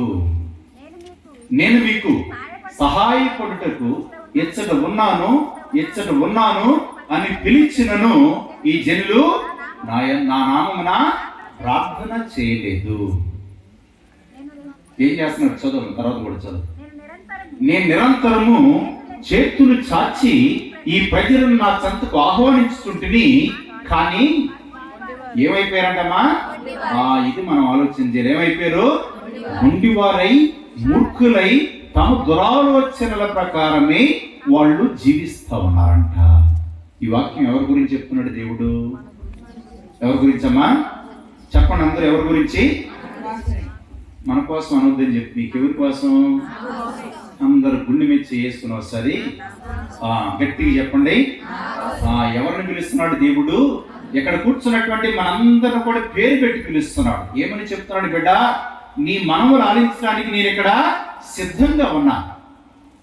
నువ్వు నేనేం చేస్తున్నావంట? నీ మనవులు ఆలించడానికి నేను సిద్ధంగా ఉన్నా. ఇక్కడ నీకు దర్శనమియ్యగోరితిని, కానీ వారు నా చెంతకు రాని. మీకు సహాయం చేయటికి నేను ఇచ్చట ఉన్నాను అని పిలిచినా, ఎవరు పిలిచేది మనల్ని? యేసయ్య పిలుస్తున్నాడు. గుడి గంటలు పిలుస్తాయి, గురువులు దివ్యబలి పూజ ద్వారా పిలుస్తూ ఉంటాడు, దేవుడు ఉపదేశకుల ద్వారా పిలుస్తూ ఉంటాడు, తల్లిదండ్రుల ద్వారా పిలుస్తూ ఉంటాడు. మనకు ఆ పిలుపులు ఏమి వినపడట్లేదు ఈ రోజు. ఏమా, మొన్న ఒక పిల్ల ఏడుస్తుంది తల్లి దగ్గర. ఏమని? అమ్మా, నువ్వు చెప్పిన మాట వినకుండా నేను వెళ్ళిపోయా, నా బ్రతికెట్ట నిప్పుల్లో కాలిపోతుందని చెప్తుంది. దీనివల్ల ఎట్లాగంటమ్మా? తల్లి చెప్పిందంట, అమ్మా నువ్వు జాగ్రత్తగా ఉండు, మంచిగా బ్రతకాలి అంటే పిల్ల తల్లి మాట వినకుండా వెళ్ళిపోయింది. ఇప్పుడు ఏమని ఏడుస్తుంది? ఏమని ఏడుస్తుందమ్మా? బ్రతికి ఎక్కడ ఉందంట? నిప్పుల్లో ఉందని ఏడుస్తుంది. తల్లిదండ్రులు ఏమైనా చేస్తారు మరి? ఇప్పుడు తల్లిదండ్రులు ఏం చెప్తారు? మరి నువ్వు చేసుకుంది నువ్వే అనుభవించమని చెప్తా. దేవుడు మనల్ని పిలుస్తూ ఉన్నాడు, నీకు సహాయం చేయడానికి నేను ఎక్కడ ఉన్నానని పిలుస్తూ ఉన్నాడు. కానీ దేవుని దగ్గరికి మనం వెళ్ళట్లేదు. ఎప్పుడు వెళ్తామో మనం? ఎప్పుడు వెళ్తాం మనం దేవుని దగ్గర? ఎప్పుడు వెళ్తా ఉంటాం? ఒకసారి చెప్పండి. ఫాదర్ గారి దగ్గర కూడా వస్తూ ఉంటాం అప్పుడప్పుడు ప్రార్థన చేయించుకోవడానికి. ఎప్పుడు? బాధలు వచ్చినప్పుడు, నీ కష్టాలు వచ్చినప్పుడు, నీలో కనువిప్పు కలిగి చేయడానికి దేవుడు కష్టాలు ఇస్తూ ఉంటాడంట మనకి. ఎందుకు ఇస్తాడమ్మా? కనువిప్పు కలిగి చేయటం కోసం కష్టాలు వస్తుంది ఎప్పుడప్పుడు మనకి. ఆయన ఎలా పిలుస్తూ ఉన్నాడు? చేతులు చాచి పిలుస్తూ ఉన్నాడు. కానీ మనం ఎవరైనా వస్తున్నామా? కష్టం వచ్చినప్పుడు ప్రభు దగ్గరికి వస్తూ ఉంటాం. కరోనా సమయంలో మీరు అందరూ ఏం చేశారు? ప్రార్థన చేశారా చేయలేదా? ఎందుకనమ్మా? ఎందుకని ప్రార్థన చేశాం? ఎక్కడ బ్రతకాలయ్యా నేనని. మనందరం మంచిగా ఆరోగ్యంగా ఉన్నాం. ఎందుకని? మనందరం పొలాల్లో అక్కడెక్కడ పని చేస్తున్న ఎండలో ఉంటున్నాం కాబట్టి కాస్త దేవుడు గట్టిగానే శక్తిని ఇచ్చాడు. చాలా మంది అనారోగ్యానికి గురయ్యారు, చాలా మంది చాలా చోట్ల చనిపోయారు. మనందరం దేనికోసం ప్రార్థన, అప్పుడు అందరూ ఎప్పుడు ప్రార్థన చేయని వాళ్ళు కూడా ప్రార్థన చేయమని వచ్చారు. ఎప్పుడు కరోనా సమయంలో అప్పుడు గుళ్ళు తీయకూడదని చెప్పారు, గేట్లు తీయకూడదని చెప్తే గేట్ దగ్గరికి వచ్చి ప్రార్థన చేసుకున్నారు కొంతమంది. ఏంటి గుడి వైపు తిరిగి అమ్మా అప్పుడు గుంపులుగా రాకూడదంటే అక్కడ ఒకళ్ళు ఎక్కడ ఉన్నారు, గేట్ తిన్న ఉండి ఇప్పుడు ఏం చేస్తున్నారమ్మా, అన్నీ బాగున్నప్పుడు అమ్మ గుడికి రండి అని పిలిస్తే వస్తున్నారా?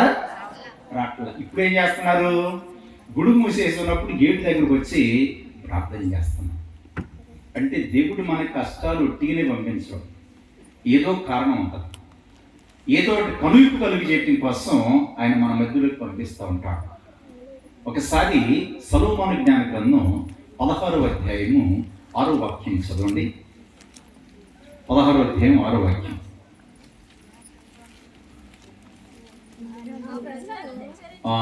ఈ ప్రజలను దేనికంటమ్మా, హెచ్చరించుటకు గాను ఎంతకాలం, స్వల్పకాలం మాత్రమే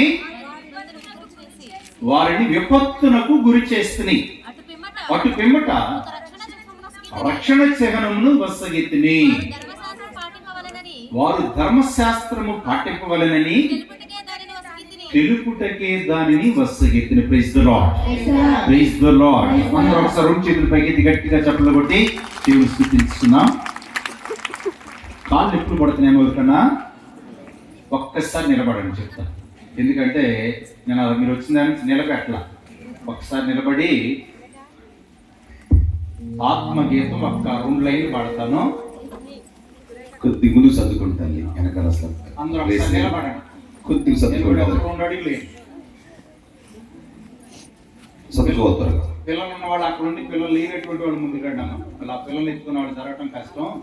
పిల్లలు పడుకున్నటువంటి వాళ్ళు తల్లి అక్కడే ఉండి, పిల్లలు లేనటువంటి వాళ్ళు కొద్ది ముందు, మీరు కొద్దిగా ఇంకొంది ముందుకు రావచ్చు. మీదంతా స్థలం హనుమాల వాళ్ళు అక్కడ స్థలం లేదు, కొద్దిగా జరగండి, కొద్దిగా ఎక్సర్సైజ్ లాగా ఒక్కడి చేయండి.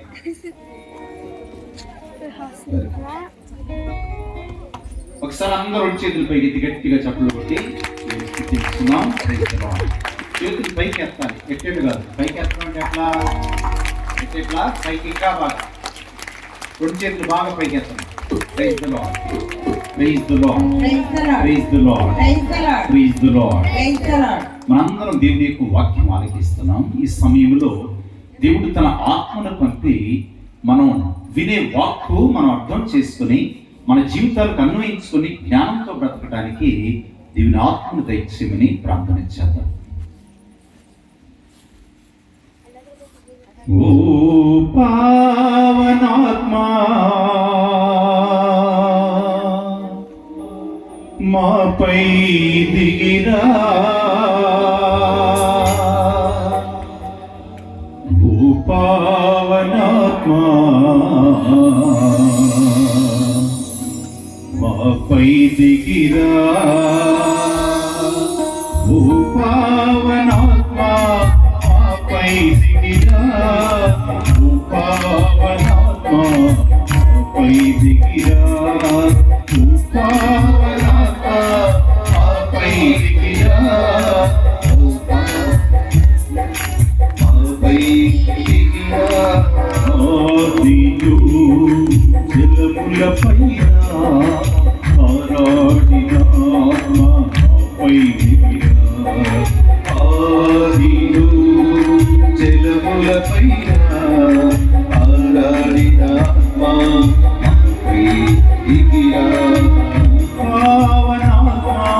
మాపై దిగిరా, పావనాత్మ మాపై దిగిరా, పావనాత్మ మాపై దిగిరా,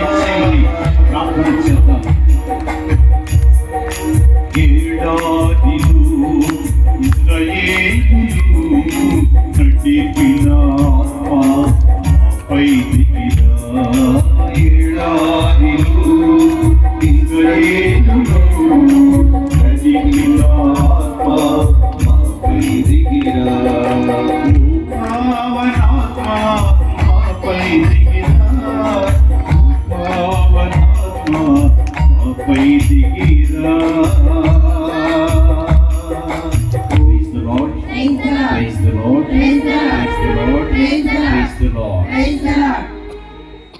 అందరూ కూర్చోండి.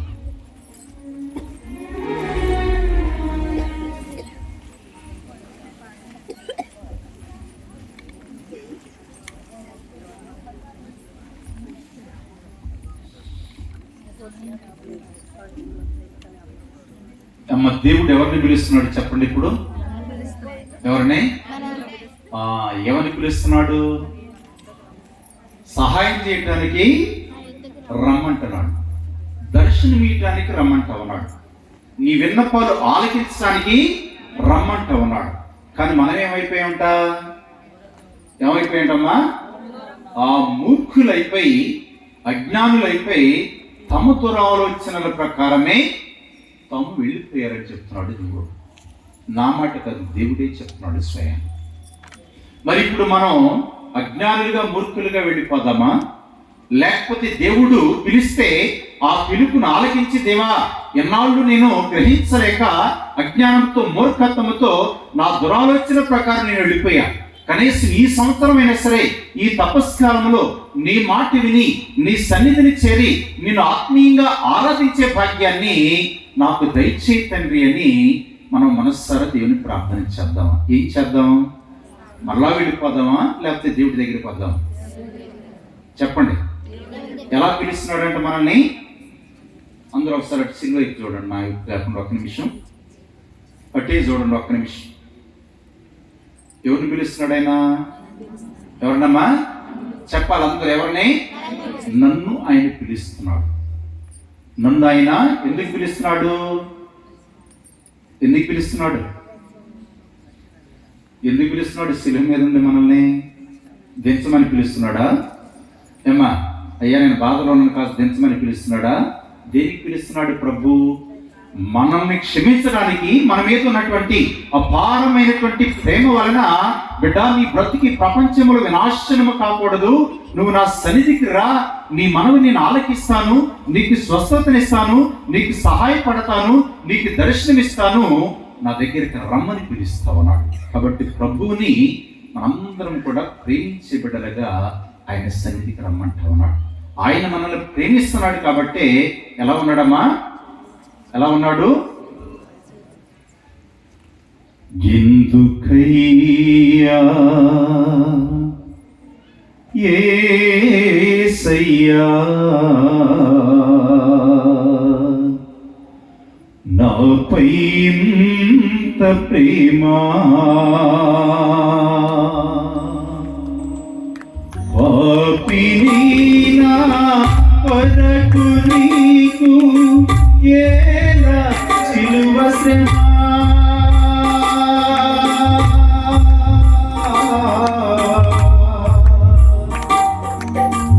పాపిని నా కొరకు నీకు ఏలా సిలువ శ్రమ,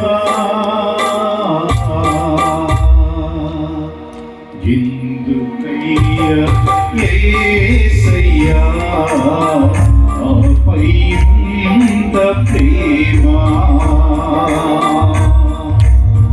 న్యాయము చదివించు శాసనకర్తవు, న్యాయాధిపతిగా రానున్న వాడవు,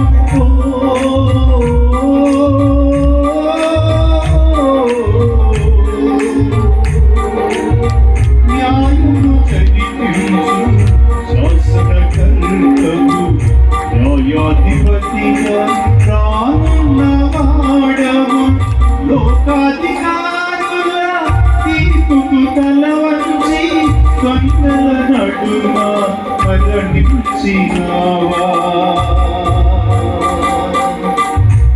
నాకై ఎంత తగ్గించుకున్నావా,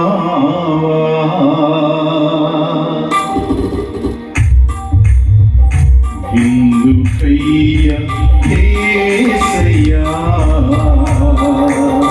నాపై ఇంత ప్రేమ,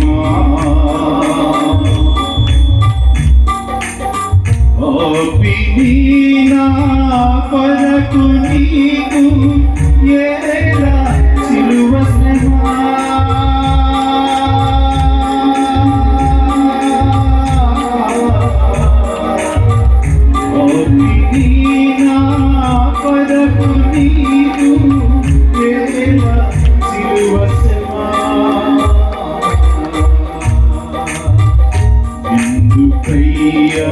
యేసయ్యా నాపై ఎంత ప్రేమ.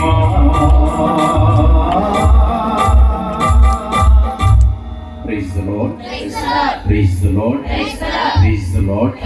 ప్రభు ఏం చేస్తున్నాడమ్మా? సిలువ మీద నుండి మనల్ని అమితంగా ప్రేమిస్తా ఉన్నాడు. కాబట్టి బిడ్డ, నేను నీకోసమే సిలువయ్యాను, నిన్ను ప్రేమిస్తా ఉన్నాను, నీకోసమే సిలువ శ్రమలు నువ్వు నా దగ్గరికి రమ్మని పిలుస్తున్నాడు. మనం ఎక్కడికి వెళ్తున్నాం? మనం ఎక్కడికి వెళ్తున్నామమ్మా? మీరు ఇంటికి వెళ్ళిన తర్వాత యేసు ప్రభు గురించి మాట్లాడుతున్నారు. మళ్ళా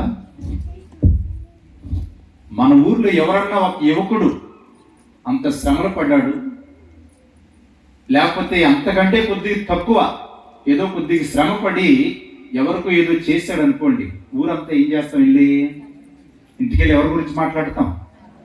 ఏమా, ఆ కుర్రవాడు ఇలా చేశాడు, మంచి త్యాగం చేశాడు, సహాయం చేశాడు, పని చేశాడని ఊరంతా ఊరి నోట విన్న మాట చెప్పుకుంటాం. కానీ ఒక ఊరు కాదు, ప్రపంచంలో ఉన్నటువంటి సర్వ మానవాళిని, సకల జీవులను రక్షించడానికి వచ్చినటువంటి యేసయ్యను మనం తెలుసుకున్నాం. మహోన్నతమైనటువంటి దేవుడు, దైవ కుమారుడు నీకోసం నా కోసం సిలువ అయితే, సిలువ మీద ప్రాణత్యాగం చేస్తే మనం ఆయన గురించి మాట్లాడడం అసలు మాట్లాడతామా? మామూలుగా ఏదో ఇక్కడ విని వెళ్ళిపోతున్నాం. కానీ ఈరోజు నీ బ్రతుకు, నీ జీవితం నెమ్మదించాలంటే నీ మాట ఎవరి మాట అయి ఉండాలి? ప్రక్కింటి వాళ్ళ గురించి ఆ మాటలు ఈ మాటలు ప్రయోజనం లేదు. వాళ్ళ గురించి మాట్లాడడం మన శక్తి వృధా. అవునా? ఆరోగ్యం పోయింది, ఆయుష్ పోయింది, దానివల్ల ప్రయోజనం లేదు. నువ్వు యేసయ్య గురించి మాట్లాడితే ఏమిస్తాడమ్మ దేవుడు? ఏమిస్తాడు చెప్పండి? చెప్పాలి. ఏమిస్తాడు? ఆయన నీకు ఏమిస్తాడమ్మా? సమస్తాన్ని ఇస్తాడు. మనిషి మానవ జీవితంలో కోరుకొని సమస్తాన్ని ఇస్తాడు. ఒకసారి శ్రీరాపుత్రుడైన యేసు జ్ఞాన గ్రంథం 1వ అధ్యాయం 11వ వచనం చదవండి. 1వ అధ్యాయం 11వ వచనం. ప్రభు పట్ల భయభక్తులు కలవానికి గౌరవము, ఆధారము, సంతోషము, సౌభాగ్యము చేకూరుడు. దేవుని పట్ల భయభక్తులు కలవాని హృదయము సంతసించును. అతడు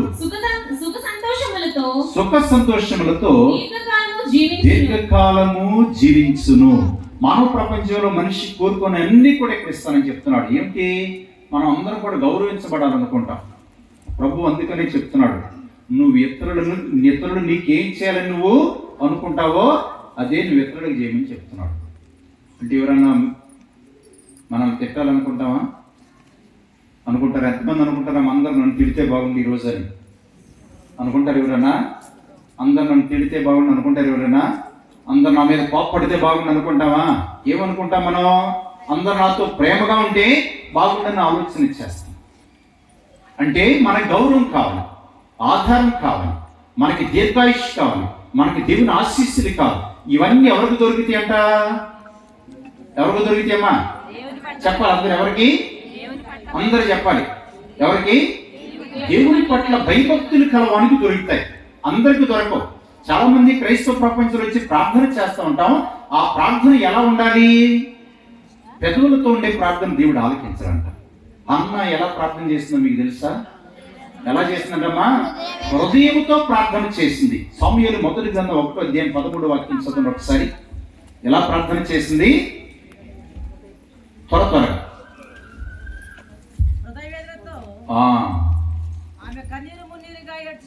ఏం చేస్తా ఉన్నది? హృదయముతో ఆమె ప్రార్థన చేస్తా ఉన్నది, కన్నీరు మున్నీరుగా ఏడుస్తూ ప్రభువుని ప్రార్థన చేసి. దేనికోసం ప్రార్థన చేసిందమ్మా ఆమె? దేనికోసం? సంతానం కోసం ప్రార్థన చేస్తుంది. ఎలా ప్రార్థన చేసింది? పెదవులతో చేయట్లా, హృదయముతో ప్రార్థన చేయటం అంటే దేవునితో ఏకమైపోయి దేవుని యందే తన మనస్సును, హృదయాన్ని, తన ప్రతి ఆలోచన నుంచి దేవుడే తన జీవిత కేంద్ర బిందువుగా భావించి దేవుడితో మాట్లాడుకుంటా ఉన్నది. ఏలి వచ్చాడు, చూస్తున్నాడు. అమ్మాయి అన్న పెదవులు మాత్రమే కదులుతున్నాయి కానీ మాట పైకి రాకుండా. ఆయన అనుకుంటున్నాడు ఈమె ద్రాక్షారసం ఎక్కువ తాగిందేమో, ఎందుకంటే ఇజ్రాయెల్ పాలస్తీనా దేశాల్లో మనకు మంచినీళ్ళు అట్టేస్తాం. ఇప్పుడు భోజనాలు అయిన తర్వాత మనకి ఏం ఇస్తారమ్మా? మంచినీళ్ళు తాగుతాం మనం, మా తాయి. కానీ వాళ్ళకి కాసిన ద్రాక్ష రసం ఇస్తారు. మన మంచినీళ్ళు తాగిన మాదిరిగా వాళ్ళు ద్రాక్ష రసం ఇస్తారు. ఒకవేళ ఈ అమ్మాయి ఎక్కువ ద్రాక్ష రసం తాగిందేమో, ఆ మత్తులో ఉండి ఈమె ఎట్లా చేస్తున్నాం అనుకుని ఆయన హెచ్చరిస్తున్నాడు. 14 వచ్చిన పలకరిస్తున్నాడు అని ప్రార్థనలో ఉంటుంది. ఒకసారి చదవమ్మా. ఎంతసేపు ఇట్లు మత్తుతో మసలెదువు, ఆ ద్రాక్ష సారాయము ఇక వదిలించుకో అంటున్నావు. అంటే ఏలి కూడా అర్థం చేసుకోవాలా. ఎందుకని ఆమె తన్మయము నుండి దేవుడితో మాట్లాడుకుంటా ఉన్న, దేవా నాకు జీవితాన్ని ఇచ్చావు, ఇప్పుడు నేను బిడ్డ కోసం అడుగుతా ఉన్నా, ఆ బిడ్డను మరలా నీకే నేను సమర్పించుకుంటానని ఆ తల్లి కన్నీరు మున్నీరుగా ఏడిస్తే దేవుడు ఏమిచ్చాడమ్మా? ఏమిచ్చాడు? ఆ బిడ్డకి సంతానాన్ని ఇచ్చాడు. ఈ రోజులో చాలా మంది అంటాం, మనం నేను గుడికి వెళ్తున్నా, ప్రార్థన చేస్తున్నా, నా ప్రార్థన దేవుడు వింటున్నట్టు లేదు అనుకుంటాం. కాస్త ఆలస్యం అయితే మెరుగైన దేవుడు ఇవ్వచ్చేమో, లేకపోతే నీ ప్రార్థన అన్న పెదవులతో మాత్రమే చేస్తున్నామేమో, పెదవులతో ప్రస్తుతిస్తూ మనం వెళ్ళిపోతున్నామో, దాని వలన కూడా దేవుడు ఆలకించాడు. దేవుడు ఏ విధంగా ప్రార్థన చేయమని చెప్తున్నాడమ్మా? నువ్వు హృదయంతో ప్రార్థన చేసినప్పుడు నీ జీవితం నెమ్మది ఇచ్చింది, నీ మనస్సుకు శాంతి కలుగుతా ఉన్నది. నీ నాలుగు ఎలా మాట్లాడాలో ఆలోచించి చక్కగా మాట్లాడతావు. వేరే వాళ్ళకి కీడు కలుగు చేయకుండా, నష్టం కలుగు చేయకుండా, అపకారం కలుగు చేయకుండా, ఇబ్బంది పెట్టకుండా మన బ్రతుకుని మనం జాగ్రత్తగా బ్రతికితే ఆ బ్రతుకుని దేవుడు ఆశీర్వదిస్తాను అని చెప్తా ఉన్నాడు. అందుకని నీ ప్రార్థన ఎప్పుడు ఎలా ఉండాలంటమ్మా? ఎలా ఉండాలి? మత్తయి శుభవార్త 7వ అధ్యాయం 21 వచ్చిన ఒకసారి చదవండి. మత్తయి శుభవార్త 7వ అధ్యాయము 21 వచ్చిన. ప్రభు ప్రభు అని నన్ను సంబోధించు ప్రతివాడు పరలోక రాజ్యమున ప్రవేశింపడు, కానీ పరలోకమందలి నా తండ్రి చిత్తానుసారముగా జీవించువాడే పరలోక రాజ్యమున ప్రవేశించును. Praise the Lord, praise the Lord, praise the Lord. అందరూ ఒట్టిగానే దేవా ప్రభువా ప్రభు అని గట్టిగా అరిచినంత మాత్రాన ప్రైజ్ అని ఉంటుందా? ప్రైజ్ ఏమి ఉండదు. నువ్వు నెమ్మదిగా నీ హృదయంతో దేవుని ఆత్మీయమైనటువంటి దేవుని ప్రార్థన చేస్తే దేవుడు ఆ ప్రార్థన ఆలకిస్తాడంట. పెదవులతో ప్రస్తుతించినంత మాత్రాన ప్రయోజనం లేదు. నువ్వు హృదయంతో ప్రార్థన చేయి. నీ ఆరాధన ఆత్మయందును సత్యమునందును జరగాలి. అప్పుడు నీ ప్రార్థన నేను ఆలకిస్తాను అని దేవుడు చెప్తా ఉన్నాడు. కాబట్టి ఇప్పుడు మనం ఏం చేయాలో నువ్వే కోరుకోవాలి. ఒకసారి శ్రాప్తుల యేసు జ్ఞాన గ్రంథం 15వ అధ్యాయము 15 వచ్చిన చదవండి. జాగ్రత్తగా ఆలకించడము. నువ్వు కోరుకుందువేని ప్రభు ఆజ్ఞలు పాటింపవచ్చును, అతన్ని అనుసరింపవలెను లేదో నిర్ణయించినది నీవే. ప్రభువు నిప్పును నీళ్లను కూడా నీ ముందుంచాను, చేయి చాచి వానిలో నీకు ఇష్టం వచ్చిన దానిని తీసుకొనుము. ఆ మృత్యువుని జీవమును కూడా ఏం చేశాడంటమ్మా? నరుని ముందు ఉన్నది. అతడు తాను కోరుకొనినది తీసుకువచ్చును. Praise the Lord, praise the Lord. దేవుడు మనకి విడిచిపెడతా ఉన్నాడు. ఏమి నిర్ణయం తీసుకుంటావు బిడ్డ? నువ్వు తీసుకోమని చెప్తున్నాడు. మీరు ఇంట్లో భోజనం చేసిన తర్వాత, తయారు చేసిన తర్వాత భోజనం ప్లేట్లో పెట్టుకుంటాం. తర్వాత ఏం చేయాలి? దాన్ని చూసుకుంటూ కూర్చుంటావా? ఏం చేస్తాం? తినాలా లేదు ఎవరు నిర్ణయించుకోవాలి? ఏమా? నువ్వే నిర్ణయించుకోవాలి. నాకు అన్నం ఉన్నది, కుండలో అన్నం ఉంది, ఆకలి అవుతుంది, తినాలా వద్దా? ఎవరు నిర్ణయించుకోవాలి? నువ్వు నిర్ణయించుకోవాలి. నీకు బదులు నీ భర్త నిర్ణయించుకున్నాడు అనుకోండి, భార్యకి ఆకలి తీరిద్దా? ఏమ్మా చెప్పండి. ఎంతమంది భార్యలు నా భర్త తినాడు భోజనం, నాకు ఆకలి లేదు అనుకునేవాడు ఉన్నారా? లేదు. ఒకవేళ అయ్యా భార్యను భోజనం చేశారు, భర్తలు ఎవరన్నా నా భార్య భోజనం చేసింది పర్వాలేదు, నాకు భోజనం అవసరం లేదు అనుకునేవాడు ఉన్నారా? లేవు. ఎందుకని? ఎవరి భోజనం వాళ్ళు చేయాలి. నువ్వు బ్రతకాలంటే ఏం చేయాలమ్మా? ఏం చేయాలి? ఎవరి భోజనం వాళ్ళు చేయాలి. దేవుని విషయాల్లో కూడా అంతే. ఆయన అందుకనే చెప్తున్నాడు, బిడ్డ ఇక్కడ కూర్చున్నటువంటి ప్రతి వానికి, ఈ వాక్కు వినుచున్నటువంటి ప్రతి బిడ్డకి దేవుడు చెప్తున్నాడు, బిడ్డ ఈ రోజు నువ్వు నిర్ణయించుకో. నువ్వు విన్నటువంటి వాక్యాల ద్వారా నీ బ్రతుకు మార్చుకొని దేవుని యందు బలపడాలని ఆలోచన చేస్తా ఉన్నావా? దేవుని యందు నువ్వు ఉండాలనుకుంటున్నావా? ఆయన సన్నిధికి రావాలనుకుంటున్నావా? లేదా ఆయన బాటలో నడవాలనుకుంటున్నావా లేదా? ఆయన జీవం పొందుకోవాలనుకుంటున్నావా లేదా? నువ్వే నిర్ణయించుకో. ఎవరికి వాళ్ళే నిర్ణయించుకోవాలి. చాలాసార్లు మన గోడలు ఈరోజు ఎక్కువ మంది స్త్రీలే ఉంటున్నారు అమ్మా. మరి ఇదాల సభ్యులు వాళ్ళు మన మగవాళ్ళు ఎక్కువ మంది మన గోళ్ళలో కనపడరు. కొన్ని ఊర్లలో ఉంటారులే కానీ కొన్ని చోట్ల కనపడరు. మీలాంటి ఊర్లలో మన గ్రామాల్లో కొంతమంది కనిపిస్తుంటారు. మరి మోక్షం భార్య గుడికి వెళ్తే భర్త కూడా వచ్చిద్దా రాదా? రాదు. భర్త వెళితే భార్యకి వచ్చిందా? రాదు.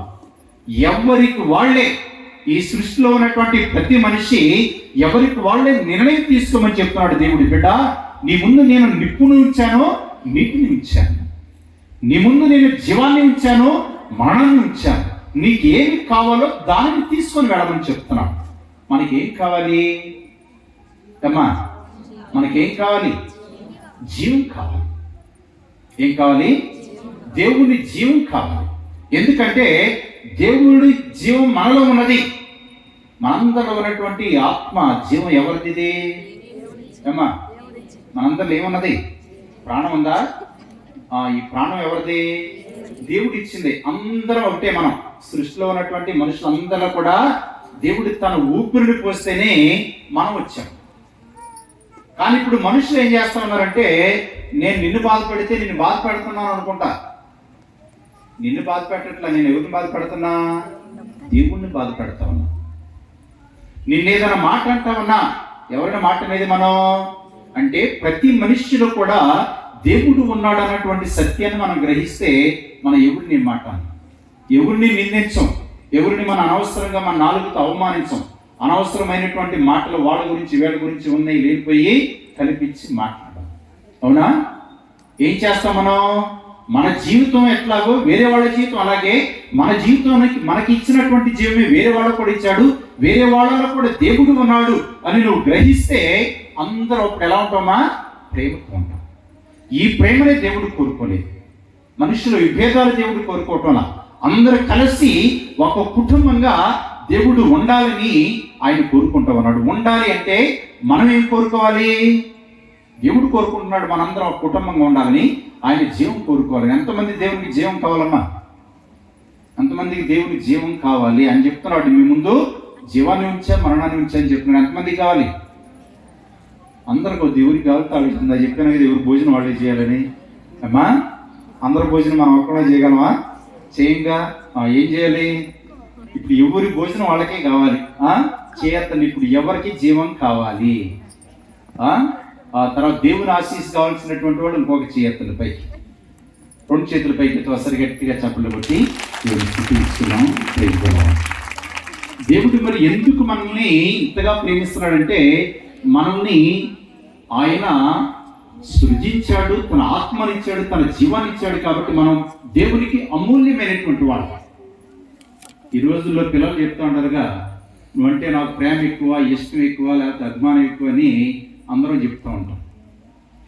కానీ దేవుడు ఏం చెప్తున్నాడు? బిడ్డ, నీ జీవితం నాకు చాలా అమూల్యమైనటువంటిది, అంతకంటే ఎక్కువేమి లేదు. అందుకని ఈ అమూల్యమైనటువంటి జీవం వినాశనం చెందడం దేవునికి ఇష్టం లేదు. అందుకని ఆయన మనల్ని రక్షించడం కోసం సిలువనెక్కి మన కోసమైన నిరంతరం చేతులు చాచి పిలుస్తూ ఉన్నాడు. ఇప్పుడు మనం ఏం చేయాలి? చేయాలమ్మా? మనం ఏం చేస్తే బాగుంటుంది? ఆయన చేతులు చాచి పిలుస్తూ ఉన్నాడు. ఏమని చెప్తా ఉన్నాడు? మనసా నీకు తెలుసా శ్రీజేసునికై సిలువైన విషయం. మనసా నీకు తెలుసా శ్రీజేసునికై సిలువైన విషయం. నీ ఘోర పాపం, నీ దోష భారం తనపై మోపింది. నీ పాపమే తెలుసా, నీకు తెలుసా నీ యేసునికై సిలువైన విషయం. సాతాను చేసి బంధించిన నాటి శాపం నీవు మనకేసిన నీ తండ్రి నీవు వెనకమ్మిన దాడి పంపించిన నీ పాపముల సిలువను మోసినప్పుడు లోకాల శోకాగ్ని రగిలించినప్పుడు నీ పాపముల సిలువను మోసినప్పుడు లోకాల శోకాగ్ని రగిలించినప్పుడు కడసారి నిలుగూర్చి మన్నించమంటూ తన తండ్రినే అడిగి తలవాల్చినాడని మనసా నీకు తెలుసా నీ చేసి నీకై సిలువైన విషయం మనసా నీకు తెలుసా నీ చేసి నీకై సిలువైన విషయం నీ ఘోర పాపం నీ దోష భారం తనపై మోపింది నీ పాపమేనని మనసా నీకు తెలుసా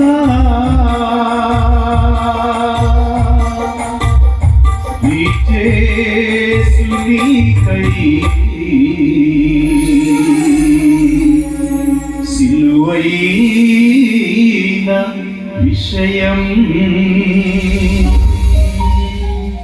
praise the Lord, praise the Lord, praise the Lord. Praise the Lord. ఆయన రెండు చేతులు చాచి బిడ్డ నీకోసమే నేను సిలువయ్య నా దగ్గరికి రమ్మని పిలుస్తా ఉన్నాడు. ఇప్పుడు ఎలా వెళ్తాం మనం?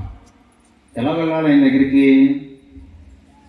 ప్రభు దగ్గరికి కింద పుణ్యస్త్రీలు వస్తే ప్రభు ఏం చెప్పాడమ్మా? పుణ్యస్త్రీలు ఏడుస్తుంటే ఏం చెప్పాడు ప్రభు? అమ్మలారా నా కోసం అడగకండి, మీకోసం మీ బిడ్డల కోసం అడగమని చెప్తున్నాడు. ఇప్పుడు అదే చెప్తున్నాడు దేవుడు మనకి. శ్రాప్తుడి నీతి జ్ఞాన గ్రంథం 17వ అధ్యాయము 25వ వచనములో మన కోసం ప్రాణత్యాగం చేసినటువంటి ప్రభు మీ దగ్గర పాపములను విడనాడి మీ పాపములను విడనాడి ప్రభు ఎదుట రండు. ఆయన ఎదుట ప్రార్థన చేసి ఆయన ఎదుట ప్రార్థన చేసి మీ దోషములను తొలగించుకొనుడు. పాపక్రియల నుండి వైతొలగి మహోన్నతుని యొద్దకు మరలి రండు. దుష్టత్వమును పూర్తిగా విడనాడు. బ్రతికినటువంటి వారు మహోన్నతుని కీర్తింపనిచో మృతలోకమున ఆయనను ఎవరు స్తుతించగలరు? చనిపోయి చాలమ్మా. ఇప్పుడు దేవుడు రమ్మని పిలుస్తున్నాడు. ఎలా రావాలంటామో మనందరం ఎలా వస్తాం? బైబిల్ పట్టుకున్నాం, చక్కగా తయారయ్యాం, సంతోషంగా వచ్చాం, చాలా సంతోషం. కానీ దేవుడు ఇప్పుడు మనం చెప్తా ఉన్నాడు, వాక్యం ద్వారా మనతో మాట్లాడి, బిడ్డ నీకోసమే నేను రెండు చేతులు చాచి ఎదురు చూస్తావన్నా, ఎప్పుడు వస్తావా ఎప్పుడు వస్తావా ఎప్పుడు వస్తావని. మన ఇంట్లో ఎవరైనా పిల్లలు తప్పిపోతే తల్లి ఏం చేస్తుందమ్మా? పిల్లోడు దొరికే వరకు అన్నం తింటదా? తినదు. వెతుకుతా ఉంటది. వెతికి వేస్తారన్నా నిద్రపోకుండా బిడ్డ ఎప్పుడు వస్తాడు ఎక్కడ వస్తాడు రాత్రులనక పగులనక తిరుగుతూనే ఉంటాం. దేవుడు మన కోసం నిరంతరమైన సిలువపై రెండు చేతులు చాచి అందరి కోసం, ఒక్కొక్కరి కోసం, ఏ బిడ్డ అయితే దేవునికి దూరం అయిపోయిందో, ఏ బిడ్డ అయితే దేవుని సన్నిధికి రాకుండా బ్రతుకుతూ ఉన్నారో, ఏ కుటుంబం అయితే దేవునికి దూరం అయిపోయిందో వారందరి కోసమైనా ఎదురు చూస్తూ ఉన్నాడు. ఈ తపస్కారం దానికోసమే. ఈ 40 రోజులైనా సరే ప్రభు యొక్క శిలువ శ్రమలు మనం ధ్యానం చేస్తూ, దేవా నా జీవితం కోసమే కదా నువ్వు ఇంత శ్రమను అనుభవించింది. కొంతమంది శిలువ మార్గం చేసేటప్పుడు ఆ పట్టాలు చూసి ఏడుస్తూ ఉంటారు. దేనికోసం ఏడుస్తున్నారు ఏమ్మా? దేనికోసం ఏడుస్తున్నారు? నా కోసం ఇన్ని శ్రమలు పడ్డావా ప్రభు అని. అందుకనే ప్రభు ఏం చెప్తున్నాడంటే, రా నా దగ్గరికి రా. ఎలా రమ్మని చెప్తున్నాడు? వాక్యంలో చదువుకుని ఎలా రమ్మని చెప్తున్నాడు? మీ పాపములను విడనాడి నా దగ్గర ప్రభు యొద్దకు రండి. ఆయన దగ్గర మీరు ప్రార్థన చేసి మీ దోషములను పాపములను తొలగించుకొనుడు. పాపక్రియల నుండి వైదొలగి మహోన్నతుని యొద్దకు మరలి రండు. ఏమని చెప్తున్నాడమ్మా? ఇందాక కూడా మనం చదువుకున్న మనుషులు ఏం దుష్టులు అయిపోయి తమ దురాలోచనల ప్రకారం వాళ్లే వెళ్ళిపోతున్నారు. నేను పిలిచిన వాళ్ళు నా మాట వినట్లేదని చెప్పిన దేవుడు ఇప్పుడేం చెప్తున్నాడంటే నీ దుష్టత్వాన్ని విడిచిపెట్టు, నేను బ్రతికించి ఉంచా. మనకి దేవుడు ఇచ్చినటువంటి గొప్ప వరం ఏంటంటే ప్రతిరోజు వరం ఇస్తాడు. నువ్వు నిద్ర నుంచి లేవటమే గొప్ప వరం మనకి, అవునా కదా? నువ్వు నిద్ర నుంచి లేచావంటే, పడక నుండి మనం పైకి లేచావంటే అంటే అదే గొప్ప వరం. అందుకని దేవుడు ఏం చెప్తున్నాడంటే, బిడ్డ నిన్ను పోయిన సంవత్సరం తపస్కారంలో పిలిచి ఈ సంవత్సరం పిలిచా, మరుబడి మనది కాదు. కాబట్టి దేవుడు ఏం చెప్తున్నాడంటే, నువ్వు ఇప్పుడే మీ పాపములను విడనాడి ప్రభు దగ్గరికి రండి, మీలో ఉన్నటువంటి దుష్టత్వాన్ని పూర్తిగా విడిచిపెట్టి నా దగ్గరికి రమ్మని పిలుస్తున్నాడు. తపస్కారంలో మనం చేయవలసింది అలవాటు చొప్పున, ఆచారం చొప్పున ఈ ఆచార్య వ్యవహారం నిర్వహించి శిలువ మార్గాలు కోటలు చేసుకొని మనంతా బాగా జరిగిందనుకొని చప్పట్లు కొట్టుకొని వెళ్ళిపోతే దానివల్ల మనకు ప్రయోజనం ఉంటుందా? ప్రయోజనం ఉండదు. మన విచారణలో నాకు తెలిసి డైసిస్ మొత్తంలో ఇక్కడే బాగా జరుగుతున్నాయి అనుకుంటా, మైలవరం విచారణలోనే. ఎందుకంటే నేను చాలా చోట్ల ప్రసంగాలు చెప్పడానికి వెళ్తా ఉన్నా, కానీ ఇక్కడ మీరందరూ కూడా అన్ని గ్రామాల నుండి వచ్చి అందరూ ప్రార్థన చేస్తూ ఉంటారు. అదొకటి చాలా సంతోషకరమైనటువంటి విషయం. ఈ 40 రోజులు కూడా అంటే దేవుడు మనకి ఉపదేశ మాస్టర్ గారు ఉంటున్నారా పగులు అమ్మా? ఆ సంతోషం. నిన్నప్పుడు 10 మంది మాస్టర్లు ఉండేవాళ్ళు. మాస్టర్లు చెప్పారు, మాస్టరు మీరు గ్రామంలో ఉండమంటే అప్పుడు ఉండేవాళ్ళు, మీకు దోసింది ఏదో తపస్కాలం కాబట్టి కొద్దిగా అన్నం పెట్టి కొద్దిగా ఏదో ఒకటి పెడతా ఉండేవాడు. వాళ్ళు ఇక్కడే ఉండి అన్నింటిని సందర్శిస్తూ ఉండేవాడు. అంటే ఈ గృహదర్శన మనకి తర్వాత ఫాదర్ గారు ఇవన్నీ ఏర్పాటు చేయటం, ఈ దివ్యప్రసాద ఆరాధన, దీవుబలి పూజ, ఇవన్నీ దేవుడు ఎందుకంటే, బిడ్డ నువ్వు ఎప్పుడైనా సరే నా దగ్గరకు వస్తావని. తల్లి ఏ విధంగానైతే బిడ్డ కోసం ఎదురు చూస్తూ ఉంటుందో, తప్పిపోయినటువంటి బిడ్డ కోసం దేవుడు మన కోసం కూడా అవకాశం తర్వాత ఒక అవకాశం. బిడ్డడు దుష్టుడని తల్లి విడిచిపెట్టిదా అమ్మా? బిడ్డ ఎంత దుష్టుడైనా సరే, తల్లిని కొడతా ఉన్నా సరే తల్లి పక్కకి వెళ్ళి బిడ్డ కోసం ఏడుస్తూ ఉంటుంది అంట. తల్లిని కొట్టాడని ఏడవదు. దేనికోసం ఏడ్చింది? నేను అంటున్నట్టు కన్న కుమారుడు ఎట్లా పాడైపోయాడు ఏమిటి, వాడు బ్రతుకు నాశనం అయిపోతుందని తల్లి ఏడ్చింది, కానీ నన్ను కొడుతున్నాడు తిడుతున్నాడు అని ఏడవదంట తల్లి. అవునా కదా అమ్మా? దేవుడు కూడా ఈరోజు మన కోసం పిలుస్తాను. మీలో ఉన్నటువంటి దుష్టత్వాన్ని పూర్తిగా విడిచిపెట్టి నా దగ్గరికి రమ్మని దివ్యప్రసాద ప్రభు మనల్ని పిలుస్తూ ఉన్నాడు. కాబట్టి అందరూ ఒకసారి కళ్ళు మూసుకోండి, చేతులు జోడించండి. మన వాక్యములు చదువుకున్న ఉపవాసంతోను, సంతాపంతోను, కన్నీటితోనూ నా దగ్గరికి రమ్మని ప్రభు పిలుస్తూ ఉండగా, ఆ ప్రభువుని మనం అయ్యా నాలో ఉన్నటువంటి దుష్టత్వాన్ని పూర్తిగా విడిచిపెడతాను. ఇదిగో ఇప్పుడు నువ్వు నా దగ్గరికే వస్తావు అన్న దివ్యప్రసాద రూపంలో మనం 2 చేతులు చాచి, మనందరం పువ్వులు ఇసురుతో అటు ఇసురుతి ఇటు ఇసురుతి చేస్తాం. అలా కాకుండా 2 చేతులు చాచి ప్రభువుతో మాట్లాడుకోండి. వేరే ఆలోచన ఏమీ వద్దు. అయ్యా ఇదిగో నేను వాక్యం విన్నాను, నా మనసు ప్రశాంతంగా లేదు, నా మనసు సరిగా లేదు, నా నాలుక ద్వారా నేను అనేకమైనటువంటి కీడు కలుగు చేస్తావన్న మాటల వలన వేరే వాళ్ళ బ్రతుకుల్లో కష్టం నష్టం కలుగు చేస్తున్నా. నా చెంతకే వస్తున్నావు ప్రభువా, ఇదిగో 2 చేతులు చాచి నేను నిన్ను అడుగుతా ఉన్నా, నా బ్రతుకు మార్చి నాకు కావలసిన నీ శాంతిని, సమాధానాన్ని, స్వస్థతను, రక్షణ భాగ్యాన్ని దయచేయమని అందరూ కూడా ప్రభుని 1 నిమిషం ప్రార్థన చేయండి. ఒకవేళ మనం ఆత్మీయంగా దేవుని దగ్గర రాకుండా ఉంటే, అయ్యా ఇదిగో నేను ఇంకా నీ సన్నిధికి రాలేకపోతా ఉన్నా, నా హృదయాన్ని, నా మనస్సు నీకు సమర్పిస్తా ఉన్నాను ఇప్పుడు ప్రభువా, స్వీకరించి నాకు మంచి మనస్సును దయచే, నాలో ఉన్నటువంటి దుష్టత్వాన్ని పూర్తిగా తీసివేయి, నా బ్రతుకును మార్చుని, నా కుటుంబాన్ని దీవించమని. ఎవరన్నా అనారోగ్యంతో ఉంటే, సంతానం కోసం అడుగుతూ ఉంటే, ఆ బిడ్డలు కొన్ని సమయంలో 2 చేతులు ప్రభు వైపు చాచి నీకేం కావాలో హన్నా మాదిరిగా ఆత్మీయంగా ప్రార్థన చేయి. దేవుడు తప్పకుండా ఆలకిస్తూ ఉంటాడు.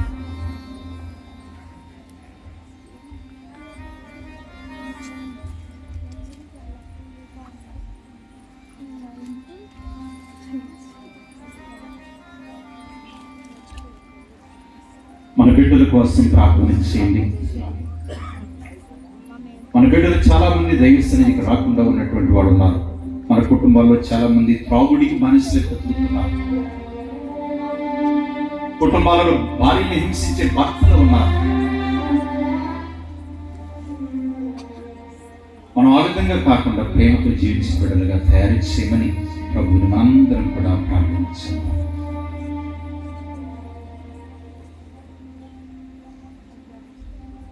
పిత పుత్ర పవిత్రాత్మ నామమున అందరూ కూడా మీరు మోకరించి మీ చేతిలో ఉన్నటువంటి ఒత్తుని వెలిగించి, ఆ ఒత్తు వెలిగించక ముందు చీకటిగా ఉంటుంది, చీకటికి చిహ్నంగా ఉంటా ఉన్నది. వెలిగిన తర్వాత మనలో ఉన్నటువంటి అంధకారాన్ని తొలగించి క్రీస్తు జ్యోతిగా మనలో వెలగాలని మనం ప్రార్థన చేయాలి. అందరూ కూడా మీ చేతిలో ఉన్నటువంటి ఒత్తులను వెలిగించండి.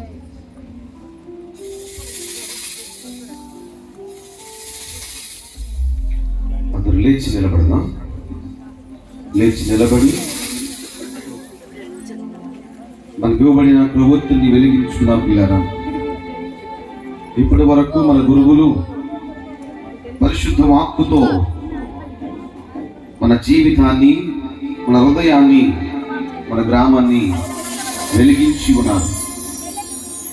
ఇక మనకు చీకటి చెందిన వాళ్ళము కాదు, మనమందరము కూడా వెలుగు పుత్రులము కాబట్టి పిల్లరా, వెలుగులో ఎప్పుడు జీవించులాగున దేవుని కృపగా దయచేయమని వేడుకుంటూ, అక్రవర్తి ఏ విధముగా తన వెలుగుతూ ఇతరులకు వెలుగునిస్తూ తన ఆహుతవుతుందో, అలాగే యేసయ్య తన వెలుగును మనందరికీ ఇచ్చి ఆయన తన ప్రాణాన్ని సమర్పణ చేసుకున్నాడు. కావున ఇప్పుడు మనందరము కూడాను మనలో ఉన్న చీకటిని, మనలో ఉన్న అంధకారాన్ని, మనలో ఉన్న అగాధాన్ని క్రీస్తు వెలుగుతో పటాపంచలు చేద్దాం పిల్లారా. ఇంకా నువ్వు చీకటిలో ఉన్నావా? దేవుని వాక్కు విన్న తర్వాత కూడా, దేవుని వాక్కును భుజిన తర్వాత కూడా నీవు చీకటిలో ఉన్నావా? ఇక చీకటి ఆలోచన నీలో ఉన్నదా? తీసేయి. తగ్గిపుతనము కలిగి జీవిద్దాం, సోదర భావం కలిగి జీవిద్దాం, క్షమించే గుణము కలిగి జీవిద్దాం. చెప్పుకోవడానికి చాలా సులువే, కానీ పాటించటం కష్టం, పాటించటం కష్టం. అయితే నీ ముందు ఉన్న కల్వరి నాథుడు, శిలువనాథుడు క్షమంటే ఏమిటో, ప్రేమంటే ఏమిటో ఆయన మనందరికి ఆయన చేసి చూపించారు పిల్లగా. ఆయన ఆరాధిస్తున్న మనం, ఆయన పూజిస్తున్న మనం అటువంటి జీవితాన్ని అవలంబించాలి. అప్పుడే మనందరం కూడా పరలోక రాజ్యాన్ని చేరుకుంటాము. కాబట్టి మనందరం కూడా పిల్లగా ఆ వెలుగుచున్న క్రొవ్వొత్తిని మన చేతుల్లో పట్టుకొని అందరూ కూడా క్రొవ్వొత్తిని పైకి లేపి, యేసయ్యా నీ వెలుగుతో నన్ను వెలిగించయ్యా, నన్ను వెలిగించు ప్రభువా, నా కుటుంబాన్ని వెలిగించయ్యా, నా కుటుంబాన్ని వెలిగించు ప్రభువా, నా గ్రామాలను వెలిగించయ్యా, నా గ్రామాన్ని వెలిగించు నా ప్రభువా, విచారణ వెలిగించయ్యా, నా విచారణ వెలిగించు ప్రభువా. ఇక నుండి నేను ప్రభువా, ఇక నుండి నేను ప్రభువా చీకటికి చెందిన వాడను కాదు, చీకటికి చెందిన వారము కాదు, నేను వెలుగులకు చెందిన వాడను. నేను వెలుగులకు చెందిన నీ వాడను. వెలుగులో, నీ వెలుగులో నా విశ్వాస ప్రయాణాన్ని నా విశ్వాస ప్రయాణమును కొనసాగించుకునే కొనసాగించుకుని నాకు నీ ఆత్మశక్తిని, నీ ఆత్మశక్తిని, ఆత్మ ఫలమును ఆత్మ ఫలమును దయచేయి ప్రభువా. దయచేయి ప్రభువా. వెలుగించుమయా ఆమేన్. నా యేసయ్యా, నా జీవన దీపం నీవేనయ్యా.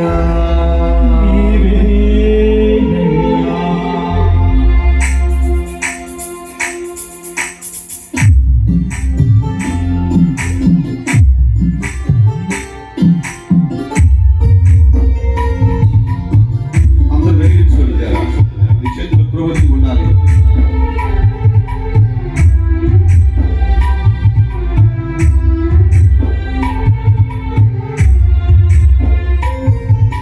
వెలిగించుమయ్యా యేసయ్యా, నా జీవన దీపం నీవేనయ్యా.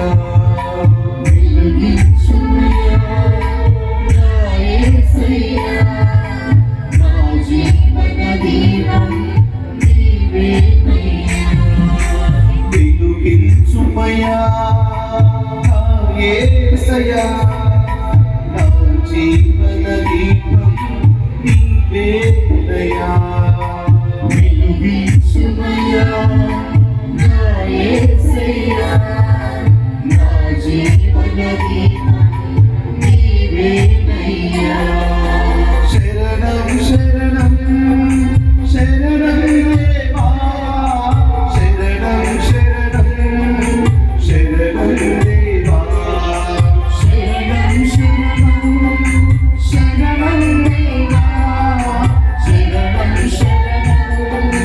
శరణం దేవా శరణం శరణం శరణం దేవా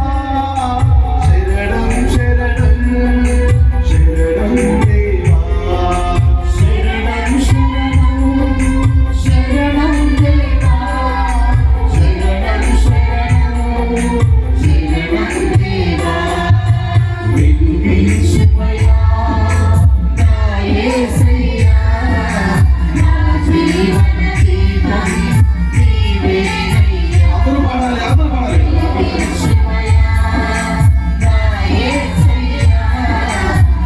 జీవన దీపం నీవేనయ్యా